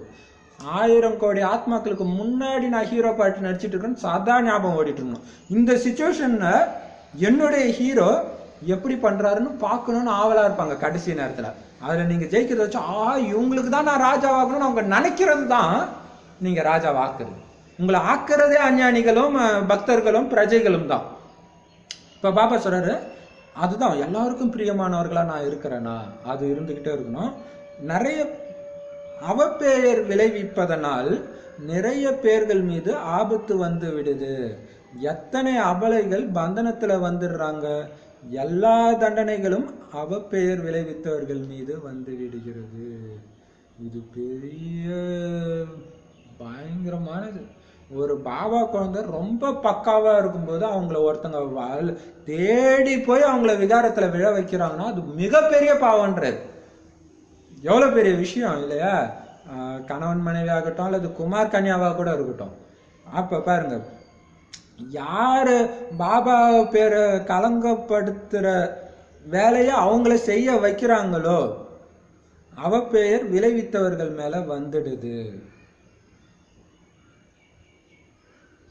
அவ பெயர் விளைவிப்பதான், அதாவது பாபா பேரை கெடுக்கிறதன் மூலமாக இல்லையா? எனவே அப்ப பாத்தீங்கன்னா இப்ப கணவன் மனைவி பாபா குழந்தை ஆகி இருக்கிறாங்கன்னா, ஒருவேளை கணவன் பாபா குழந்தை கிடையாது, மனைவி மட்டும் இருக்கான் இருந்து அவங்கள வந்து தூய்மை இழக்க வைக்கிறாங்கன்னா அவங்களுக்கும் தண்டனை கிடைக்கும். ஏன்னா தேவதைன்னு புரிஞ்சாவது இருப்பாங்க ஓரளவாச்சு. ஏன்னா அவங்க ஞானத்தை சொல்லியிருப்பாங்க. அவங்களுக்கும் தண்டனை அதிகமாக தான் கிடைக்கும் மற்றவங்கள விட. ஆனா இவங்களோட தண்டனை யாருக்கு அதிகமா கிடைக்கும்னா, கணவன் மனைவி 2 பேருமே பாபா குழந்தையாகி தூய்மையா இருந்தாங்கன்னு வச்சுக்கோங்க, பயங்கரமா கிடைக்கும். அது நமக்குள்ளே புரிஞ்சுக்க முடியுது இல்லையா? இப்ப பாபா சொல்றாரு தூய்மை இழந்தாங்கன்னா தானே, அதான் இழந்தாங்கன்னா கிடைக்கும்ன்ற. அதனால பாபா சொல்றாரு பெரியதிலும் பெரிய பாவாத்மாவை பார்க்கணும்னா என்ன சொல்லியிருப்பாரு, இங்க பாருங்கன்னு பாபா சொல்றாரு. இப்ப பாருங்க, அப்ப மிகப்பெரிய பாவாத்மா பாபா குழந்தைங்களுக்குள்ளதான் இருப்பாங்கன்றார், வெளியில அஞ்ஞானிகளை விட. பா எவ்வளவு பெரிய விஷயம். நேத்து கூட சொன்னார் இல்லையா, அஜாமில் மாதிரி பாவிகள் இங்க இருக்கிறாங்கன்னு. அப்ப பெண் தன்னுடைய சொந்த பொண்ணு மேல இச்சையா பாக்குறவங்க பாபா குழந்தைங்கள இருப்பாங்களா? ஆனா இருப்பாங்கன்றாரு பாபா. எந்த அர்த்தத்துல சொல்றாருன்னா, எல்லா பக்தாத்மாக்களும் உங்களை தாயே தந்தையன்னு தானே சொல்றாங்க உங்களுடைய கோயில்ல. அப்ப உங்களுக்கு குழந்தை தானே, அவங்கள நீங்க விகார பார்வை பார்த்தீங்கன்னா நீங்க அஜாமில் தானே. அதுதான் அப்ப பாபா சொல்றாரு. அதான் இதை ஏற்கனவே இதே பாஷையில பாபா வேற ஒண்ணு ரொம்ப நாள் மாதம் வருஷத்துக்கு முன்னாடியே ஒண்ணு சொல்லியிருக்காரு, ஞாபகம் இருக்கா? மிகப்பெரிய பாவாத்மா, பெரியதிலும் பெரிய பாவாத்மாவை பார்க்கணும்னா இங்க பாருங்கன்னு பாபா இன்னைக்கு சொல்றாரு. இதே பாஷையில ஒண்ணு சொன்னார், ஞாபகம் இருக்கா? உலகத்திலே மிகப்பெரிய முட்டாளை பார்க்கணும்னா இங்க பாருங்கன்னு. என்ன அர்த்தம்? இவ்வளோ பெரிய ஆஸ்தியை கொடுக்குறேன், பாபா விட்டுட்டு போகலாமான்னு சிந்திச்சுட்டு இருக்கிறாங்க மனசுக்குள்ள. விகாரம் அந்த அளவுக்கு பிடிச்சி இருக்குது, அதனால மிகப்பெரிய முட்டாளை பார்க்கணும் இங்க பாருங்கன்றது. இப்ப பாபா சொல்றாரு, வண்ணான் கிட்ட நிறைய அழுக்கு படிந்த நைந்த துணிகள் இருக்கும் பொழுது அவற்றை துவைப்பதற்காக துவைக்கும் கல்லில் அடிக்கும் பொழுது கிழிஞ்சி போயிடும். அதே மாதிரி இங்கேயும் அடிகளை சகிச்சுக்க முடியாம விகாரத்துல விழுந்துடுறாங்க. இறைவனின் மடியில் வந்து நேரடியாக அவருடைய கட்டளைகளை மீறினாங்க அப்படின்னா தண்டனைகள் பல கோடி மடங்கு வாங்க வேண்டி இருக்கும். பாபா 2 வாரம் முன்னாடி சொன்னாரு, கல்யாணம் பண்ணணுன்றதுக்காக உங்க வீட்டுல அடிக்கிறாங்கன்னா அடியை வாங்கிக்கோங்க, கல்யாணம் பண்ணிக்காதீங்கன்னு. என்ன மாதிரி விஷயம் இல்ல, அடி தாங்காம போய் விழுந்துடுறாங்க அப்படின்னு சொல்ல. இன்னைக்கெல்லாம் யாரும் அடிச்செல்லாம் ஒண்ணு யாரையுமே கல்யாணம் பண்ணி வைக்கிறது கிடையாது. அதான் பாபா சொல்றாரு. இப்ப பாபா சொல்றாரு, அவருடைய கட்டளைகளை மீறினாங்கன்னா தண்டனை வாங்க வேண்டியிருக்கும். பாபா மடியில வந்து நேரடியாக கொடுக்குற கட்டளை மீறினீங்கன்னா தண்டனை வாங்க வேண்டியிருக்கும். யார் தலைவி பிராமணி பார்ட்டி அழைத்து கொண்டு வருகிறாரோ அவர் மீது மிகப்பெரிய பொறுப்பு இருக்குது. சும்மா சரி நம்ம நிறைய பேரை அழைச்சிட்டு போகலாம், கணக்கு காட்டலாம் பாபா கிட்டன்னு நினச்சி அழைச்சிட்டு வந்தாங்கன்னா பெரிய தண்டனை கிடைக்கும், தூய்மையற்றவர்களை அழைச்சிட்டு வந்தா. இப்போ பாபா சொல்றாரு, ஒருவர் கூட கையை விட்டு, அதையும் பாபா சொன்னார் பார்த்தீங்களா, இங்க வரும்போது தூய்மையா இருந்துட்டு விட்டுட்டு போனா கூட அவங்க மேல வருமா. அப்ப இவங்க ஃபர்ஸ்டே முடிவு எடுக்கணும், இவங்க பாபா விடுவாங்களா, மீண்டும் விகாரத்துல விடுவாங்களான்னு செக் பண்ணிட்டு அழைச்சிட்டு போகணுன்றாரு. எவ்வளோ பெரிய விஷயம் இல்லையா? அப்ப அவங்களுக்கு தான் மிகப்பெரிய தண்டனை கிடைக்கும்ன்றாரு. இப்ப பாபா சொல்றாரு, அப்படி பார்க்க போனா நிறைய பேர் போயிட்டு இப்படி போயிட்டாங்க. அப்ப எல்லாருக்கும் தண்டனை இருக்கும். இப்ப பாபா சொல்றாரு, ஒருத்தர் கூட கையை விட்டு விட்டார் விகாரி ஆனார் என்றால், ஒருத்தர் ஆனா கூட அதோடைய பாவம் அழைத்து வந்தவர் மீது வந்துவிடும். அவங்க வந்த நிறைய பேர் பக்காவா இருக்கலாம், ஆனா ஒருத்தர் விட்டுட்டு போனா கூட அவங்க மேல வந்துடுமா. அப்ப ஒரு வருஷத்துல அழைச்சிட்டு போறது கூட பார்த்தாது, 5 வருஷம் கிட்ட இருக்கணும். 20 வருஷம் கழிச்சு ஓடி போயிட்டாங்க, அதுக்கு என்ன செய்ய, என்ன பண்றது. சரி, அப்ப பாபா சொல்றது, விகாரி ஆனார் என்றால் அதோடைய பாவம் அழைத்து வந்தவர் மேல வந்துடும். அப்படிப்பட்ட யாரையுமே இந்திர சபையில் கூட்டி வரக்கூடாது. நீலாம்பரி புகராஜ் பரி என்பவர்களின் கதை கூட இருக்குது. நீலம்பரி புகராஜ் பரின்னு ஏதோ ஒரு கதை இருக்குது போல இருக்கு. இந்திர சபையில யாரோ மறைத்து வைத்து கூட்டி வந்தால் அப்பொழுது இந்திர சபையில் துர்நாற்றம் வர ஆரம்பித்தது. எனவே அழைத்து வந்தவர் மீது குற்றமாகி தண்டனை தரப்பட்டது. பாருங்க, தூய்மையான இந்திர சபையில அவங்க வந்தாலே நாத்தம் அடிக்கும். கதையில அப்படி சொல்லிருக்காங்க, நிஜமாகவுமே கூட அடிக்கலாம் இல்ல. ஆக்சுவலா வெங்காயம் பூண்டு சாப்பிட்றவங்க மேல அடிக்கிற நாத்தம் நமக்கு கிளியரா தெரியுது இப்ப இல்ல. அதை விட்டதுக்கு அப்புறம் தான் அது தெரியுது. அப்ப அந்த மாதிரி இருக்கிறவங்கள மதுபனுக்கு இட்டு போனா தெரியாது அவங்களுக்கு இல்லையா.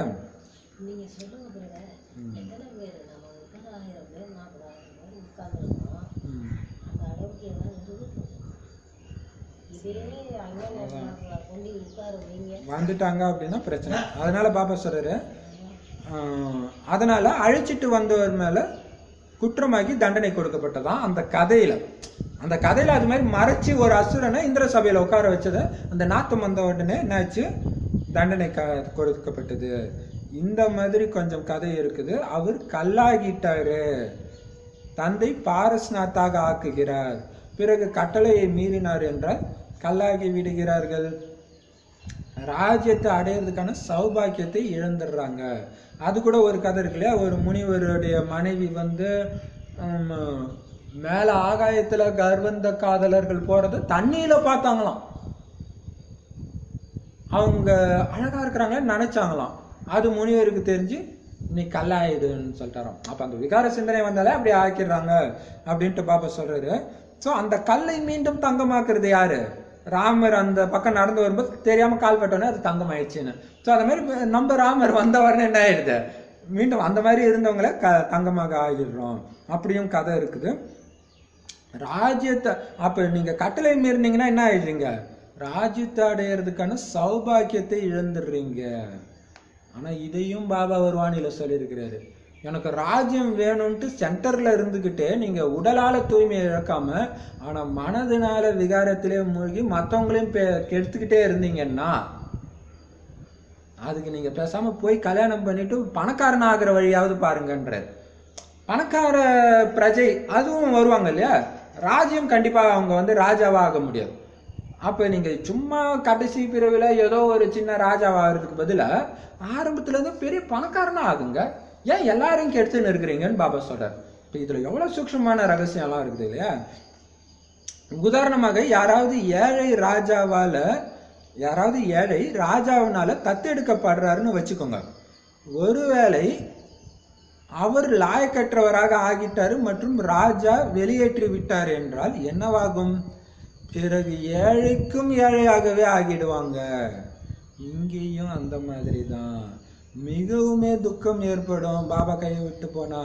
ஏற்கனவே மணமான மகள் மேல வச்சு சொன்னாரு, ராஜாவை கல்யாணம் பண்ணிட்டு ஒரு பொண்ணு மூஞ்ச தொங்க போட்டுன்னு இருந்தா ராஜா கடுப்பாய் ஓடி பண்ணி அந்த பழைய வீட்டுக்கே பொண்ணு துரத்திடுவாரு. அப்போ அந்த மாதிரி உங்களுக்கு குஷி இருக்கணும் அப்படின்ட்டு சொன்னார்.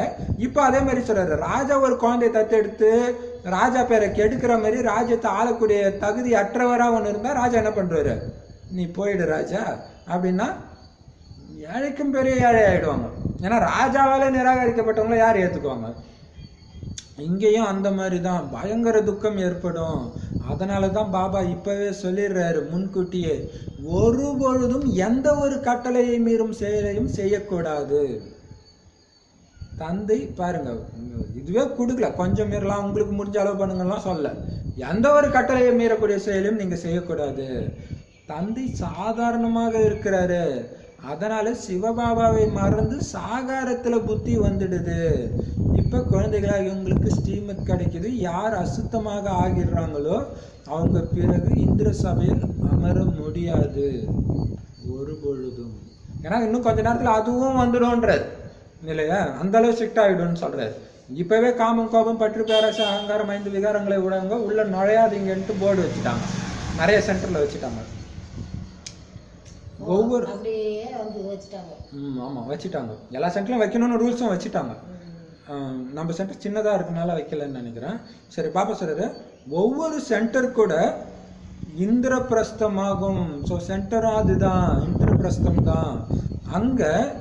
ஏன்னா ஆரம்பத்தெல்லாம் பார்த்தீங்கன்னா அந்த 7 நாள் கோர்ஸ் முடிச்ச உடனே வாக்குறுதி வாங்கிக்குவாங்க, விகாரத்துல போக மாட்டேன், கறிமீன் சாப்பிட மாட்டேன்ட்டு. இப்போ அப்படி பண்றது கிடையாது இல்லையா, சொல்ல மாட்டுறாங்க. ஆனா அதுதான், ஏன்னா உள்ள இந்திரர்களுடைய சபையாச்சு. அப்போ அந்த சென்டர்ல கிளாஸ் கேட்க வர்றதுக்கு முன்னாடியே அதை ஃபாலோ பண்ணணுன்றது. அங்க ஞானமழை பொழிந்து கொண்டிருக்கிறது. நீலம்பரி, புக்ராஜ் பரி என்று பெயர்களோ உள்ளன. நீலம் என்று ரத்தினத்துக்கு சொல்லுவாங்க. இது குழந்தைகள் மேல பெயர் வைக்கப்படுகிறது. ஒரு சிலரோ மிகவும் நல்ல ரத்தினங்கள் மாதிரி இருக்கிறாங்க, எந்த ஒரு மாசும் கிடையாது. நகைகள்ல கூட ஒரு சில நகைகள் மிகவும் கரையுள்ளதாக இருக்கும், ஒரு சில முற்றிலுமே தூய்மையாக இருக்கும். இங்கேயும் கூட வரிசை கிரமமாக ரத்தினங்கள் இருக்கிறாங்க. ஒரு சில ரத்தினங்கள் தான் தெரியல. இன்னைக்கு வாணி ஃபுல்லாவே அடி அடின்னு அடிச்சுன்னு தான் இருக்கிறாரு. அந்த 84 பிரிவு அதெல்லாம் எதுவுமே சொல்லலை இன்னைக்கு ஃபுல்லாவே இல்லையா. இங்க இருக்கிற ரத்தினம் ஒரு சில நகை வந்து பியூர் தான் இல்லையா, பயங்கரமா இருக்கும். மற்றது கரை படிஞ்சு அது பார்க்கவே பிடிக்காத மாதிரி இருக்குமா. இங்கேயும் அந்த மாதிரி தான் இருக்கிறாங்க. ஒரு சில ரத்தினங்கள் மிகவுமே மதிப்புடையவர்களாக இருக்காங்க. இல்ல ஆக்சுவலா ஆரம்பத்துல இருந்தே மதி, ஃபர்ஸ்ட் கேள்வி பதில இருந்தே அடிக்க ஆரம்பிச்சுட்டாரு, அப்படி இருக்குது. இப்ப பாபா சொல்றாரு ஒரு சில ரத்தினங்கள் மிகவும் மதிப்புடையவர்களாக இருக்கிறாங்க, நல்லா சேவை செய்யறாங்க. ஒரு சிலரோ சேவைக்கு பதிலாக டிஸ்சர்வீஸ் விளைவிக்கிறாங்க, நடத்தையின் மூலமாக ஏதோ மூலமாக டிஸ்சர்வீஸ் செய்யறாங்க. ரோஜா மலர் மற்றும் எருக்கம்பூவிற்கு இடையே கூட எவ்வளவு வித்தியாசம் இருக்குது.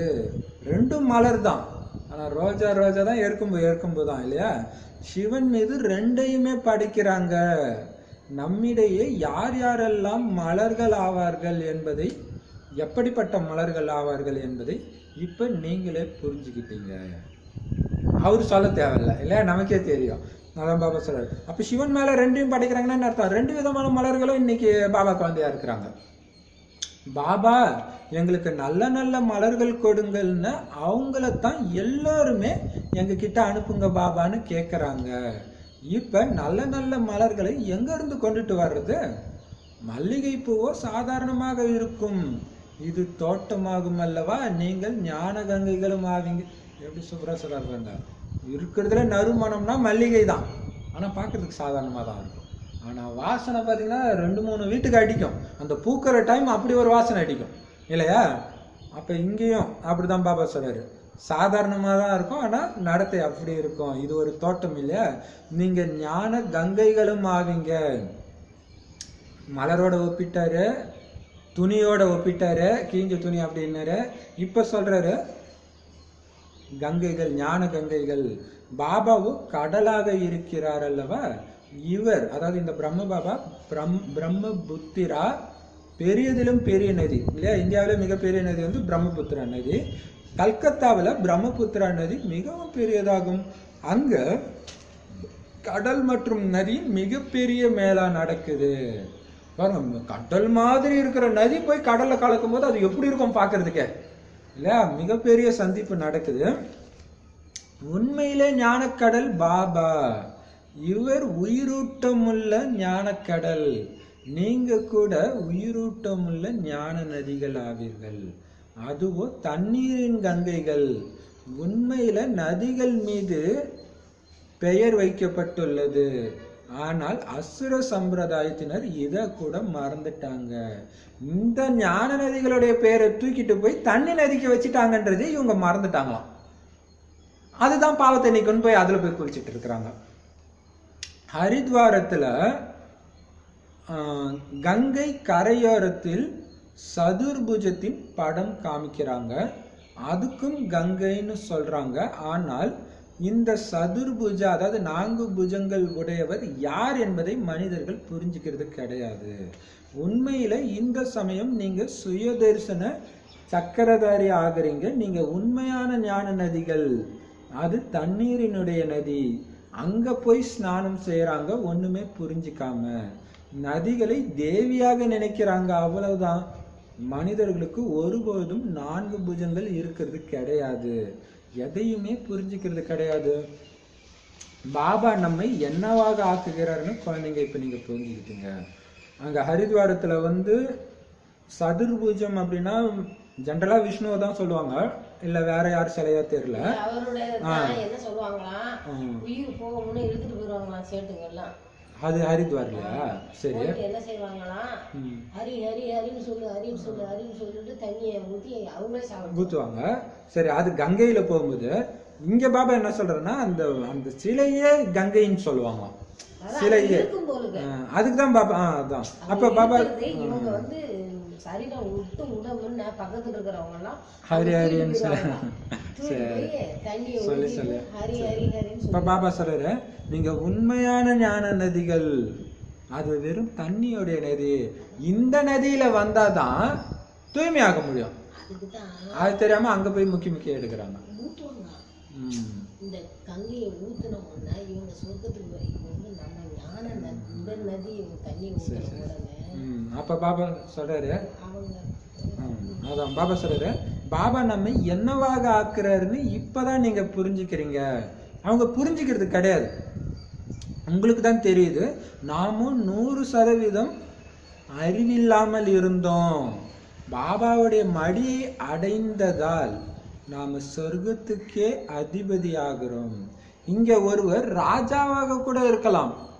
ஆனா சொர்க்கத்துடைய சுகம் மற்றும் இப்பொழுது சுகத்துக்கு இடையே இரவு பகலுக்கான வித்தியாசம் இருக்குது. உங்களையும் கூட ஒரு சிலர் பாபாவை புரியாம இருக்கிறாங்க. அதுதான் நான் சொன்னேன் இல்லையா, நேற்று ஒரு சிஸ்டர் கால் பண்ணியிருந்தாங்க மலேசியால இருந்து.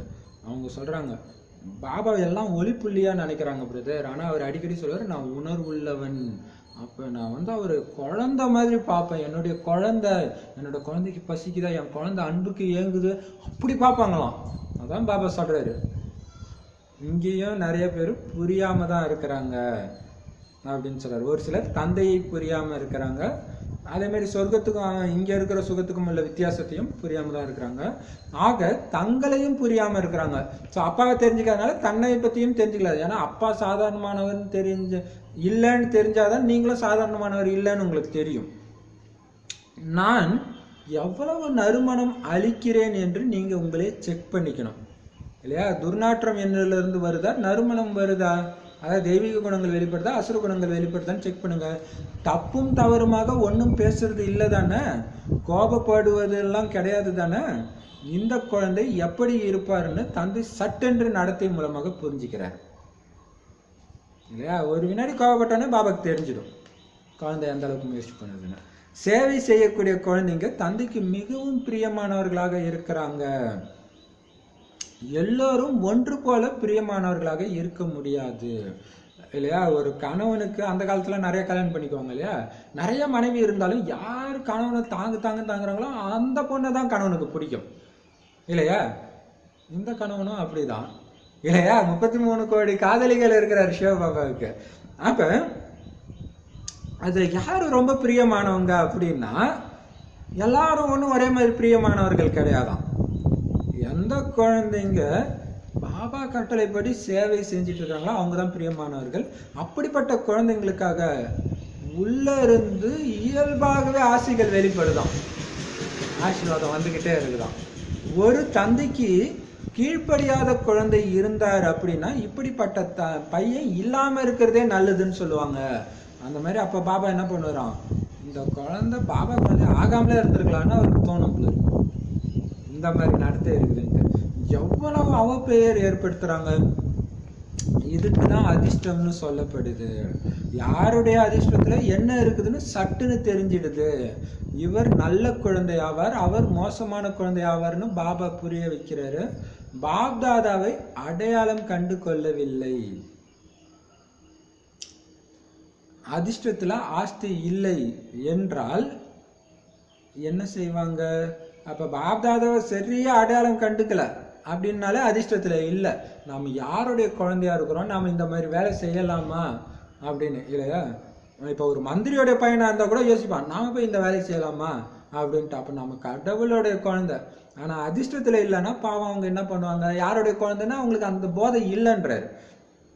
இந்த ஞான மார்க்கத்துல நியமங்கள் மிகவும் கடுமையாக உள்ளன. தந்தை தூய்மையான சாதாரண மார்க்கம் கிடையாது இல்லையா, அப்படி ஸ்ட்ரிக்டான நியமங்கள்.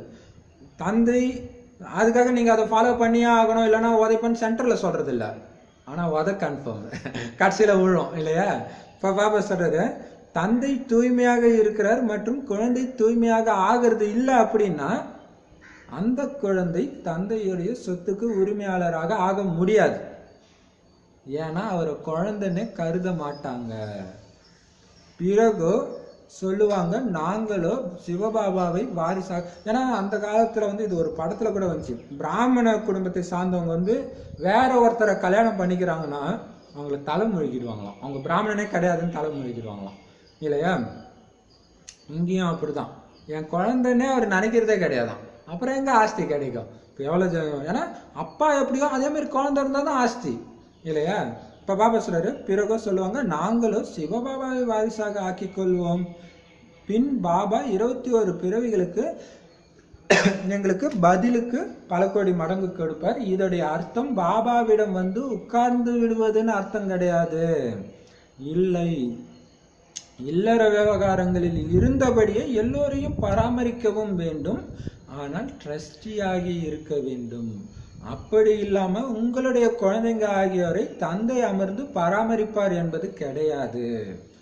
இப்படிப்பட்ட சிந்தனை உடையவர்கள் அலைய முற்படுகிறார்கள். இங்க பாபாவிடமும் முற்றிலுமே தூய்மையானவர்கள் வேண்டும். தூய்மை இல்லாதவர்கள் யாருமே அமர முடியாது. இல்லை என்றால் கல்புத்தியாக ஆகிவிடுவார்கள் இல்லையா. கல்யாணம் எல்லாம் பண்ணி குழந்தையெல்லாம் பெற்றுட்டு அதை அம்போன்னு விட்டுட்டு இங்க உட்காந்தீங்கன்னா அதுவே பேர் கெட்ட பேர் தான் இல்லையா. அந்த அர்த்தமே கிடையாது. இங்க நீங்க தான் பராமரிக்கணும். பாபா போய் பராமரிப்பார, நீங்க செஞ்சு பாவத்துக்கலாம் இல்லையா. நீங்க பராமரிக்கவும் செய்யணும், ஆனா புத்தினால ட்ரஸ்டியா இருக்கணும், அவ்வளவுதான். இது உன்னோடைய குழந்தை பாபா, நீங்க தான் பராமரிக்கணும், பட் அது என்னதுன்ற அந்த உணர்வு இல்லாம இருக்கணும். இப்ப பாபா சொல்றாரு, கட் பண்ணிடணும் இல்லையா. இந்த உடம்பே நீங்க கிடையாது, அப்புறம் எப்படி அந்த குழந்தை உங்களுடையது? மற்றபடி இந்த மாதிரி சிந்தனை விட்டீங்கன்னா நீங்க அலைஞ்சிக்கிட்டே இருக்க வேண்டியதுதான். இங்க பாபாவிடம் முற்றிலும் தூய்மையானவர்கள் தான் இருக்கணும். தூய்மை இல்லாதவர்கள் யாருமே உட்கார முடியாது. இல்லைன்னா கல்புத்தியாக ஆகிடுவாங்க, ஒண்ணுமே புரியாது, அப்படி ஆயிடுவாங்கன்றது இல்லையா. பாபா குழந்தைங்களை நிறைய பேர் பார்த்தீங்கன்னா அந்த மனநிலை பாதிக்கப்பட்டவங்களா மாறுறாங்க. காரணம் ஏதோ ஒண்ணு பண்ணிருப்பாங்க போன ஜென்மத்துல பாபா குழந்தையா இருப்பாங்க.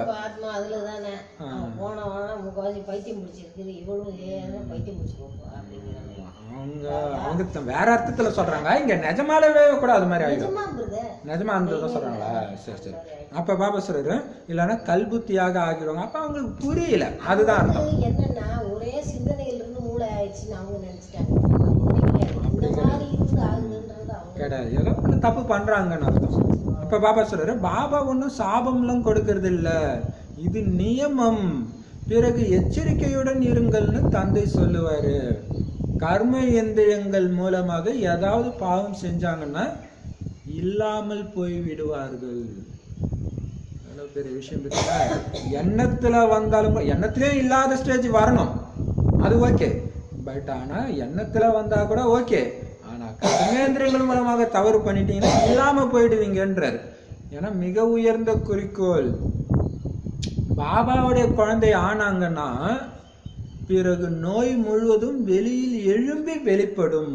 ஆனா வரும், அப்பதான் சிந்தனைகள் வரும், பல விதமான டெஸ்ட் பேப்பர் வரும், எல்லாம் வரும். அதோட கடைசி வந்துட்டு போயிடும். ஏன்னா இது பாத்தீங்கன்னா 5000 வருஷம் முதல் பாதி இறங்க மாட்டீங்க, அடுத்தது இறங்குங்க. ஆனா அது வந்து விகாரத்தினால இறங்க மாட்டீங்க, அடுத்தது விகாரத்துல இறங்குறீங்க இல்லையா. இப்ப பாபா குழந்தை ஆன புதுசுல பெருசா டெஸ்ட் பேப்பர் வராது. ஏன்னா இப்ப இருக்கிற மனநிலையில இருந்து அடுத்த மனநிலைக்கு போகும்போது பெரிய டெஸ்ட் பேப்பர் கிடையாது, அது ஒன்றும் பெரிய முயற்சி கிடையாது. ஆனா ஏற ஏற ஏற ஒரு விதத்துல வந்து அந்த துவாபர யுகத்துடைய ஆரம்பத்துக்கு போறீங்கன்னு வச்சுக்கோங்களேன், ஆரம்பத்துல வந்து நீங்க டக்குன்னு மாயால விழ மாட்டீங்க. ஆனா நீங்க எவ்வளவு பவரா இருப்பீங்க அந்த டைம். ஆனா அந்த டைம் இருந்த உங்களையே மாயா விழ வச்சதுன்னா அது எவ்வளவு பவரா இருந்திருக்கும் அப்ப. ஸோ அந்த பவர் வரும் உங்களை தாக்குறதுக்காக. அப்போ நீங்க அதை புரிஞ்சுக்கணும், நான் அந்த மாதிரி பவர் ஆகிட்டு இருக்கிறேன், அது வருது, அதையும் மீறி நான் போகணும். அப்போ வந்துட்டு போறதுக்காக வருது அப்படின்னு புரிஞ்சுக்கணும். எச்சரிக்கையாக இருங்க. அது வெளியில வந்துட்டு வெளிப்படும், முழுவதும் வெளியில் எழும்பி வெளிப்படும். அதாவது என்ன விட்டுட்டு போயிடும். அதனால பயந்துடக்கூடாது. வைத்தியர்கள் கூட என்ன சொல்லுவாங்க, சித்த வைத்தியர்கள், இந்த மருந்து நீங்க சாப்பிட்டீங்கன்னா உங்களுடைய வியாதி முதல்ல அதிகமாகும், பயந்துடாதீங்க அப்படின்னு சொல்லுவாங்க இல்லையா. தந்தை கூட அதே மாதிரி தான் சொல்றாரு. நீங்க தந்தையினுடையவராக ஆனீங்க அப்படின்னா மாயை ராவணன் உங்களை மிகவும் குழப்பத்துல ஆழ்த்துவான், நிறைய புயல்களை எடுத்துட்டு வருவான். அதுக்கு தான் பாபா சொல்றாரு, சேவையில பிஸியா இருங்க, இல்லைன்னா மாட்டீங்க. மனசா சேவை தொடர்ந்து பண்ணிக்கிட்டே இருக்கணும், ஒரு வினாடி விடாம. ஏதாவது ஒரு தூய்மையின் அதிர்வலைகளோ அமைதியின் அதிர்வலைகளோ உங்களை விட்டு போயிட்டு இருக்கிறதா உங்களுக்குள்ள சொல்லிக்கிட்டே இருக்கணும் கண்டினியூஸா. அப்படி இல்லைன்னா என்ன அர்த்தம், அமைதியா விட்டீங்கன்னா குழப்பத்துக்கு வர ஆரம்பிச்சிடும் மாயா. நிறைய புயல்களை எடுத்துட்டு வருவான். இப்ப உங்களுக்கு சரி எது தவறு எதுன்னு புத்தி கிடைச்சிருச்சு இல்ல, பாபா சொல்லிட்டார்ல. வேற யாருக்குமே சரி எது தவறு எதுன்ற பத்திய புத்தி கிடையாது. ஸோ அவங்க சொல்றதை கேட்டுட்டு நீங்க பண்ணீங்கன்னா என்ன அர்த்தம், அவங்க சொல்லுவாங்க பாரு பாபா பாபா நீயே உனக்கு உடம்பு இப்படி ஆயிடுச்சா, இப்ப முருகா முருகான்னு சொல்லு. அப்ப அவங்களுக்கு புத்தி கிடையாது, நீங்க போய் அதை சொல்லிருந்தீங்கன்னா முடிஞ்சு போயிடுச்சு இல்லையா. எல்லோருக்குமே விநாச காலத்துல அன்பில்லாத புத்தி ஆகிடுச்சு. அன்பான புத்தி உங்களையும் கூட வரிசை கிரமமாக முயற்சிக்கு ஏற்ப இருக்குது. பாருங்க, இன்னொரு பெரிய விஷயம், பாபா குழந்தைங்களே கூட 20-30 வருஷம் இருக்கிற மாதாஜி ஒரு பிரதர் கிட்ட சொல்றான், பிரதர் கல்யாணம் பண்ணிக்கலாம் பிரதர், தப்பு இல்லை பிரதர், தூய்மையா தான் இருக்க சொல்லியிருக்கிறார் பாபா, நீங்க கல்யாணம் பண்ணிக்கோங்க. ஏன்னா நமக்கும் ஒருத்தர் வேணும்ல, ஏன்னா அந்த ஆத்மா பண்ண தப்பு மற்றவங்க பண்ண சொல்லுது இல்லையா. அதான் பாபா சொல்றாரு. அப்போ பாபா குழந்தையா இருந்தா கூட நீங்க பாபா குழந்தை சொல்றது கேட்கக்கூடாது, பாபா சொல்றதுதான் கேட்கணும் இல்லையா. அதனால பாபா சொல்றாரு, விநாச காலத்துல எல்லாருக்குமே அன்பில்லாத புத்தி ஆகிடுச்சு. ஆனா நீங்க டைரக்டா இறைவன் கிட்ட கேக்குறீங்க எது தப்பு எது தப்புன்னு. அந்த பிரதர் தானே சொன்னாருன்னு நீங்க கடைசியில சொன்னீங்கன்னா அந்த பிரதரா உனக்கு குரு சத்குரு அப்படின்னு கேட்பாரு. பாபா எதுக்காக வச்சாரு, 2 பேராலையும் தூய்மையாக முடியுங்கிறதுனால நம்பிக்கையோட செஞ்சு வச்சாரு. ஒருத்தரை செஞ்சு வச்சது இவங்க எல்லாம் நான் சொன்னப்பல தலைகீழ உல்டா புரிஞ்சுக்கிறது. அதுதான் சரி. அப்ப பாப்பா சொல்றாரு, அன்பான புத்தியுடையவர்கள் தந்தையின் சேவையை மிகவும் நன்றாக செய்வார்கள், நல்லது. அன்புலதான் இருக்குது பாபா. அதுக்குதான் அன்பா நினைச்சீங்கன்னா தான் பாபா விட மாட்டீங்க. சும்மா ஒலிப்புலியா நினைச்சீங்கன்னா விட்டுருவீங்க. உங்க குழந்தைய விட்டுருவீங்களா? என்னதான் அந்த குழந்தை நம்ம பேச்சை கேட்கறதுனால அந்த அன்பு இருக்குது. அப்ப அதுதான் உணர்வு பூர்வமா நினைக்கிறேன். அந்த சிஸ்டர் சொன்னாங்க, அது நல்லதா போச்சு. நிறைய பேருக்கு அது தெரியலன்றது உண்மைதான் இல்ல. சும்மா அந்த புள்ளியே பார்த்துக்கிட்டு இருந்தா, புள்ளியாதான் பார்க்கணும், பட் ஆனா உணர்வுள்ள புள்ளி அவரு இல்லையா. அவர் என்ன மாதிரி ஆளு, அவருடைய அந்த ஞானத்தை எல்லாம் கேட்டுக்கிட்டே நீங்க அவரை பார்த்தீங்க அப்படின்னா, அந்த ஞானத்தை மனசுல அசைப்பட்டு கேட்டீங்கன்னா கண்ணுல தண்ணி வரும். இப்படியெல்லாம் சொன்னீங்க பாபா, உடம்பை எடுக்காமலே இவ்வளவு பண்ணி அப்படின்ட்டு. சரி, அப்ப அன்புள்ள புத்தியுடைய குழந்தைங்க தான் பாபாவுடைய சேவையை நல்லா செய்வாங்க, நல்லது. இனிமையிலும் இனிமையான காணமைப்பு வெகு காலம் கழித்து கண்டெடுக்கப்பட்ட செல்லமான குழந்தைகளுக்கு தாயும் தந்தையும் ஆகிய பாப்தாதாவின் அன்பு நினைவுகள் மற்றும் காலை வணக்கம். ஆன்மீக குழந்தைகளுக்கு ஆன்மீக தந்தையின் நமஸ்காரம். ஆன்மீக தாய் தந்தைக்கு ஆன்மீக குழந்தைகளின் அன்பு நினைவுகள் மற்றும் நமஸ்தே. தாரணைக்கான முக்கிய சாரம், இறைவனுடைய குழந்தையா ஆன பிறகும் கொஞ்சமாச்சும் அவருடைய கட்டளை நீங்க மீறின செயலை செஞ்சிடக்கூடாது, கொஞ்சம் கூட செஞ்சிடக்கூடாதுன்ற, சிறிதளவு கூட செஞ்சிடக்கூடாது. இந்த கர்மேந்திரியங்கள்னால எந்த ஒரு தீய செயலும் செய்யக்கூடாது, தப்பும் தவறுமான வார்த்தைகள் பேசக்கூடாது. சதா நான் ஆத்மா பாபாவுடைய குழந்தைன்றது ஞாபகப்படுத்திக்கிட்டே இருந்தீங்கன்னா கூட தவறு செய்ய மாட்டீங்க இல்லையா? ஏன்னா பாபா சொல்லியிருக்காரு ஞாபகம் வந்துடும். ஸோ தப்பு தவறுமான வார்த்தைகள் பேசிடக்கூடாது. நல்ல குழந்தையாகி பாபாவுடைய ஆசீர்வாதத்தை பெறணும். ட்ரஸ்டியாகி தனது இல்லற விவகாரங்களை பராமரிக்கணும். ஞான மார்க்கத்தில் என்ன நியமங்கள் இருக்குதோ அதன்படி முழுமையாக நடக்கணும். சரி எது தவறு எதுன்னு புரிஞ்சுக்கிட்டு மாயா கிட்ட எச்சரிக்கையுடன் இருக்கணும். ஒரு டெஸ்ட் பேப்பர் பயங்கரமான புயல் வந்துச்சுன்னா உடனே மைண்ட் இதான் சாக்குன்ட்டு அவர் பழைய வேலையை காட்ட ஆரம்பிப்பார். இது இப்படி இருக்கலாமா அப்படி இருக்கலாமான்னு. நீ ஓடி போயிட்டு பாபா என்ன சொல்லியிருக்கிறாரு அதைப்படி தான் முடிவு எடுக்கணும் இல்லையா? சரி, அப்போ மாயா கிட்ட எச்சரிக்கையா இருக்கணும். அவர் எப்போ வேணாலும் பாபா சொல்றாரு அந்த ஸ்ரீமத்துன்ற கோட்டுக்கு அண்ணாண்ட எப்படா காலை வைப்பீங்கன்னு ராவணன் பார்த்துட்டு இருப்பானோ, வச்ச உடனே கத்திட்டு ஓடிடுவானோ. அதனால ஜாக்கிரதையா இருக்கணும். வரதானம், ஏன்னா ஸ்ரீமத் படி நடக்கிறதுல தான் நமக்கு பாதுகாப்பே இருக்குது. வரதானம் சத் சங்கத்தின் மூலமாக ஆன்மீக சாயத்தை ஏற்றக்கூடிய சதா மகிழ்ச்சியாகவும் லேசாகவும் ஒலியாகவும் இருப்பவராக ஆகுங்கள். சதா மகிழ்ச்சியாகவும் லேசாகவும் ஒலியாகவும், அதாவது டபுள் லைட்டாக இருக்கிறவங்களாக ஆகுங்க. சத் சங்கத்தின் மூலமாக ஆன்மீக சாயத்தை ஏற்றக்கூடிய. சரி, அதுக்கு விளக்கம், எந்த குழந்தைங்க தந்தையை இதயத்தின் உண்மையான துணைவராக ஆக்கிக்கிறாங்களோ அவங்களுக்கு அந்த தொடர்பின் ஆன்மீக சாயம் எப்பொழுதும் இடப்பட்டு இருக்கும் இல்லையா? பூவோடு சேர்ந்து நாரும் மணக்கும்னாங்க. இப்போ பாபாவோட இணைஞ்சிருந்தீங்கன்னா அவருடைய குணங்கள் தான் உங்களுக்கு வெளிப்படும். வெளிப்படலைன்னா நீங்க பாபா கூட இல்லைன்னு அர்த்தம், விட்டுட்டீங்க, புத்தினால விட்டுட்டீங்கன்னு அர்த்தம். ஆன்மீக சாயம் எப்பயுமே இடப்பட்டு இருக்கும். புத்தி மூலமாக சத்தியமான தந்தை, சத்தியமான ஆசிரியர் மற்றும் சத்குருவின் சகவாசம் செய்வது, இதுக்கு பேர் தான் சத் சங்கம் ஆகும். சத் சங்கம்னா நான் சத்தியமானவருடன் தொடர்பு வைக்கிறது, சங்கம்னா தொடர்பு இல்லையா? அப்ப சத்தியமான தந்தையோடையும் சத்தியமான ஆசிரியரோடையும் சத்தியமான குருவோடையும், ஸோ ஒவ்வொரு டைமுக்கு சத்தியமான தந்தையோட தொடர்பு வைக்கணும், ஒரு சில இடங்களுக்கு ஆசிரியராக தொடர்பு வைக்கணும். ஸோ இப்படி நீங்க வச்சுக்கிறதுக்கு பேர் தான் சத் சங்கம். யார் இந்த சத் சங்கத்துல இருக்கிறாங்களோ, அதாவது இந்த தொடர்புல யார் எப்பயுமே இருக்கிறாங்களோ அவங்க மட்டும்தான் சதா மகிழ்ச்சியோடும் மற்றும் டபுள் லைட்டாகவும், அதாவது லேசாகவும் ஒலியாகவும், ஆத்மான்ற அந்த ஒலி ஆத்ம உணர்வுல இருப்பாங்க, அனைத்துல இருந்தும் விடுபட்டும் லேசாகவும் இருப்பாங்க. அவங்களுக்கு எந்த ஒரு விதமான சுமையும் அனுபவமே ஆகாது இல்லையா? பாபா சொன்னாரு யோசனையற்ற நிலை, சிந்தனையற்ற நிலை. பாபா எல்லாம் டிராமா படி நடக்குது, அவரே அது அந்த இதுல தான் இருக்காரு. அதே மாதிரி இருப்பாங்க. பாபா கூட இருந்தாலே அந்த ஞானம் தான் உங்களுக்குள்ள ஓடிக்கிட்டே இருக்கும் இல்லையா? இப்ப ஒருத்தரை பார்த்தாலே அவங்கள பற்றி சிந்தனை வருது இல்ல? இப்ப பாபாவோடவே நீங்க இருந்தீங்கன்னா பாபா பற்றி சிந்தனை தான் வந்துட்டு இருக்கும். அப்ப உங்களுக்கு எந்த விதமான சுமையுமே அனுபவம் ஆகாது, சாட்சியாவே பார்த்துட்டு இருப்பீங்க. அவங்க நிரம்பி இருப்பவர்களாக அனுபவம் செய்வாங்க. சுமை எப்ப வருது? கொஞ்சம் குறை இருந்தாதான் சுமை வருது. ஐயோ அதை பண்ணணுமே, இதை செய்யணுமே. எல்லாம் நிரம்பி இருக்கிறாங்க, எல்லாம் எனக்குள்ள இப்ப இருக்குது, பாபா நிரப்பிட்டாரு அப்படின்னா எந்த விதமான சுமையும் இருக்காது. குஷிகளின் களஞ்சியம் என் கூட இருக்குது, எதெல்லாம் பாபாவுடையதோ அது எல்லாமே என்னுடையதாக ஆகிவிட்டது. பாபா சொல்லுவார் இல்லையா, தர்மராஜ் கூடவே இருக்கிறாருல, கூடவே இருக்கிறாருல, கூடவே இருக்கிறாருன்னா நம்ம தினம் தினம் சொல்ல என்ன பண்ணுவோம், இவர் தான் பிள்ளை இருக்குன்னு புரிஞ்சுக்கிறோம். ஆனா இன்னைக்கு தான் சொல்றாரு அது வேற இவர் வேறன்ட்டு. அப்ப அதே மாதிரியே பாபா கூடவே இருக்கிறாருல, கூடவே இருக்கிறாருல, கூடவே இருக்கிறாருன்னா பாபா நீங்க கிடையாது, கூட இன்னொருத்தர் இருக்கிறாரு. அப்ப அவர் கூடவே இருக்கிறாரு அப்படிங்கிற விஷயம் என்ன, அவர் யாரு? குஷிகளின் களஞ்சியமே என் கூட இருக்குது. பாபா கூட இருந்தா குஷியோட களஞ்சியமே கூட இருக்குது. பாபா சொல்ற எதை செஞ்சாலும் குஷி தான், பாபா நினைச்சாலும் குஷி தான், சக்தி கொடுத்தாலும் குஷி தான், ஞானத்தை சிந்தனை பண்ணாலும் குஷி தான். அந்த களஞ்சியமே என் கூட இருக்குதுன்னா எதெல்லாம் பாபாவுடையதோ அனைத்தும் என்னுடையது. பாபாவுடையது எதெல்லாம், இந்த உலகத்துக்கே அதிபதி நானே, அனைத்தும் நிரம்பியவன், நான் இப்பவே ராஜா தான். அப்ப ஏன் சுமை வரப்போகுது இல்லையா? ஸோ இப்போ மறுபடியும் வரதானம் பாருங்க.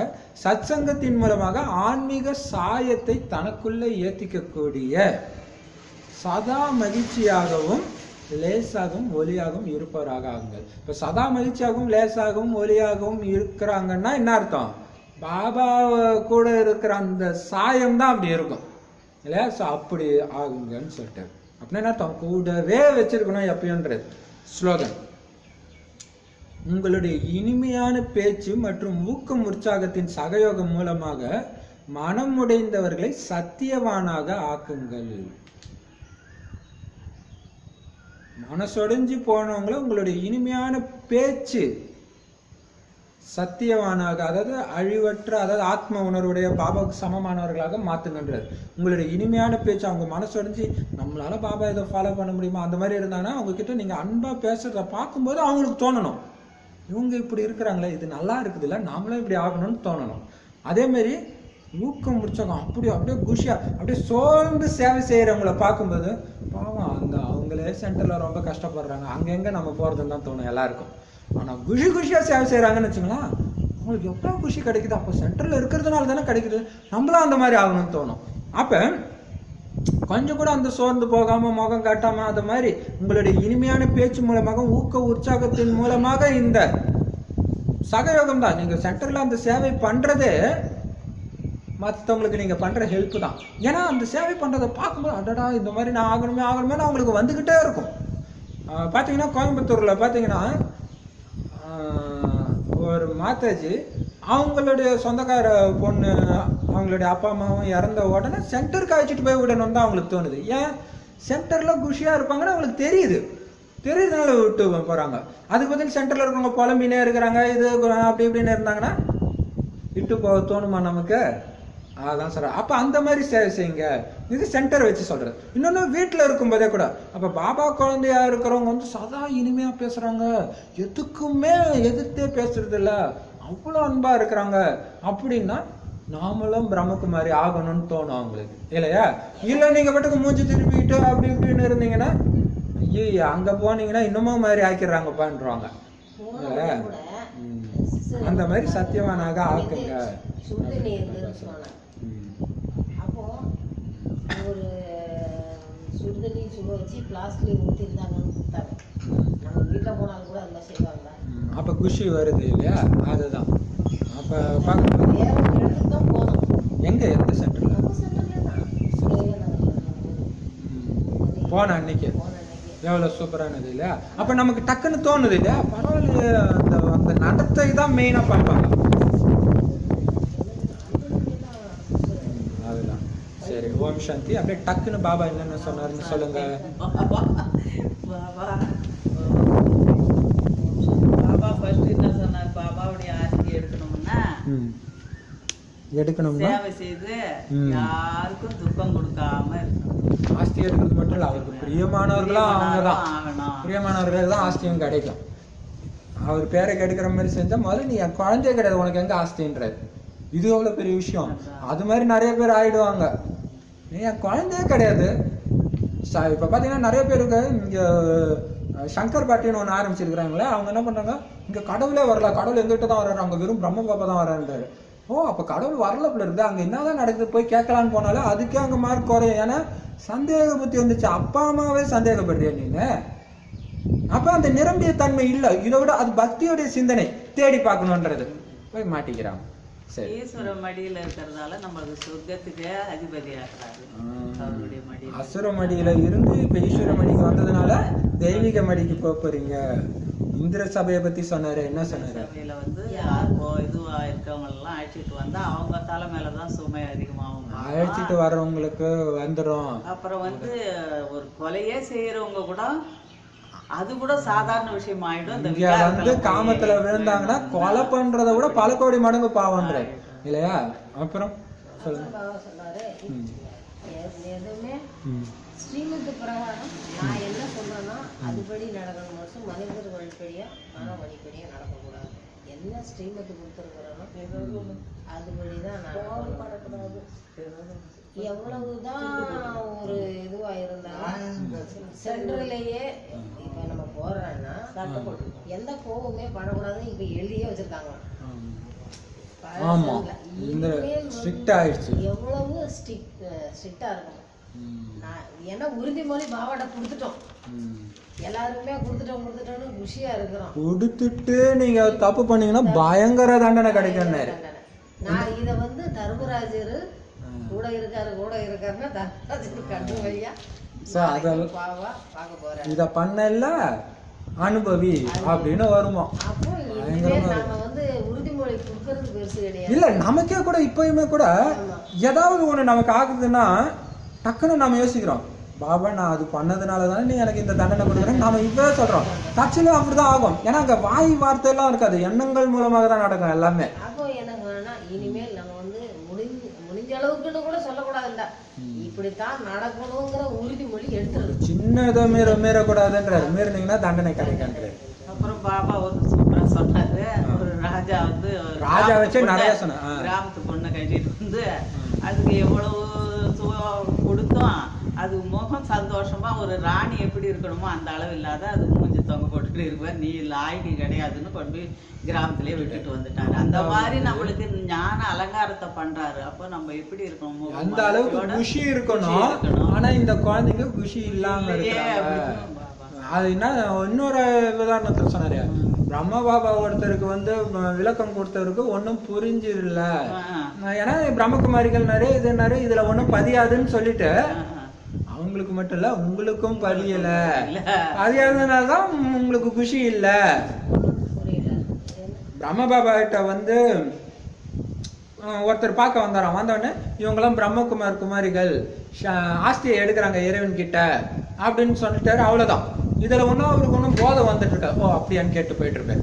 அதே மாதிரிதான் இங்கேயும் பாபா குழந்தைங்க இறைவனுடைய குழந்தை இருக்கிறோன்ற அந்த போதை இல்லாம உட்கார்ந்து இருக்கிறாங்க. மகாராஜா மகாராணி ஆக போறதுக்காக உட்கார்ந்து இருக்கிறீங்கன்னு தெரியாம இருக்கிறீங்க. நினைக்கிறோம் முழுசு பாபா வந்து உணர்வு பூர்வமா உள்ளவர், உயிரோட்டம் உள்ளவர். உணர்வு அடிக்கடி சொல்ற உயிரோட்டம் உள்ளவர் நீங்களும் நானும். நீங்க எப்படியோ அப்படிதான். அப்ப அந்த மாதிரி நினைக்க நம்ம சகல சம்பந்தம். பாபா சொல்றாரு இல்லையா, எல்லாருக்கும் நான் தந்தை, எனக்கு தந்தையும் கிடையாது அம்மாவும் கிடையாது. ஆனா என்ன இந்த தாய்மார்கள் குழந்தை ஆக்கிடுறாங்க. சூப்பரா சொன்னார்ல, அதனாலதான் தாய்மார்களுக்கு சம மரியாதை. அந்த குழந்தை உறவுல அவங்க நினைக்கிறது, காதலன் உறவுல நினைக்கிறது தான் சம பவர்ஃபுல்லானது அப்பாவை நினைக்கிறத விட.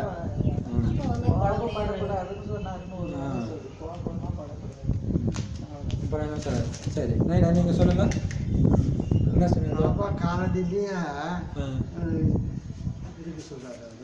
பாபா கிட்டே அர்ப்பணமாகி இருக்கணும்ன்றாரு இல்லையா. அப்படின்னா சென்டர்ல இருக்கணும்னு அர்த்தம் கிடையாது.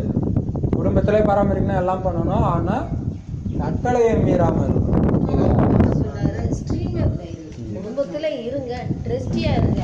அதனால வந்து நான் வந்து குடும்பத்தை விட்டுட்டு பாபா நீ பாத்துக்கோன்னு சொல்லிட்டெல்லாம் இருக்கக்கூடாது. குடும்பத்திலையும் இருக்கணும். ஆனா எல்லாத்தையும் பாபா இது உன்னுடைய குழந்தை நீ பாத்துக்கணும், ட்ரெஸ்டியா இருக்கணும்.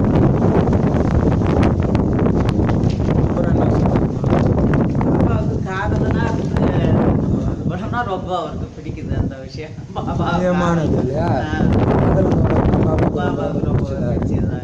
என்ன தாய்மார்கள் வந்து என்ன சொல்றாருன்னா தன்னுடைய குழந்தைய ஆக்கிக்கிறாங்க. அப்போ குழந்தைய ஆக்கிக்கும்போது அவங்களோட அன்புல அப்புறம் உங்களை எதையோ ஒப்பிட்டாரு. இந்திர சபையை சொன்னாரு, அழைச்சிட்டு வரக்கூடாது. இங்க இருந்து வந்துட்டு மீண்டும் வந்து போயும் கூட இவங்களால நிலைச்சு இருக்க முடியுமா, அப்படி இருக்கிறவங்கள பார்த்து தான் நீங்க கூட்டுட்டு வரணும். இவங்க கூட்டுட்டு வந்துட்டீங்கன்னா அப்புறம் உங்களுக்கு தான் அது தண்டனை ஆயிரும், சுமையாயிடும். அடுத்தது துணியோட கம்பேர் பண்ணாரு, மலரோட எதெல்லாம் கம்பேர் பண்ணாரு. இன்னைக்கு மல்லிகை வந்து சாதாரணமா தான் இருக்குது. அது வந்து வெளியே வர நீங்க எந்த மலர்னு நீங்களே செக் பண்ணிக்கோங்க அப்படின்னு சொன்னாரு. பாபாவுக்கு வந்து 2 மலருமே அர்ப்பணம் பண்றாங்க, எரிக்கும் மலரு. ஆனா ஒரு சில குழந்தைங்க அவ்வளவு பரிசுத்தமா இருக்கும், ஒரு சில குழந்தை அப்பா பேரை அந்த அளவுக்கு எடுக்குறாங்க. பயங்கரமா சொல்லி இருக்கிறாரு இல்லையா. சரி அடுத்தது என்ன சொன்னாரு. சரி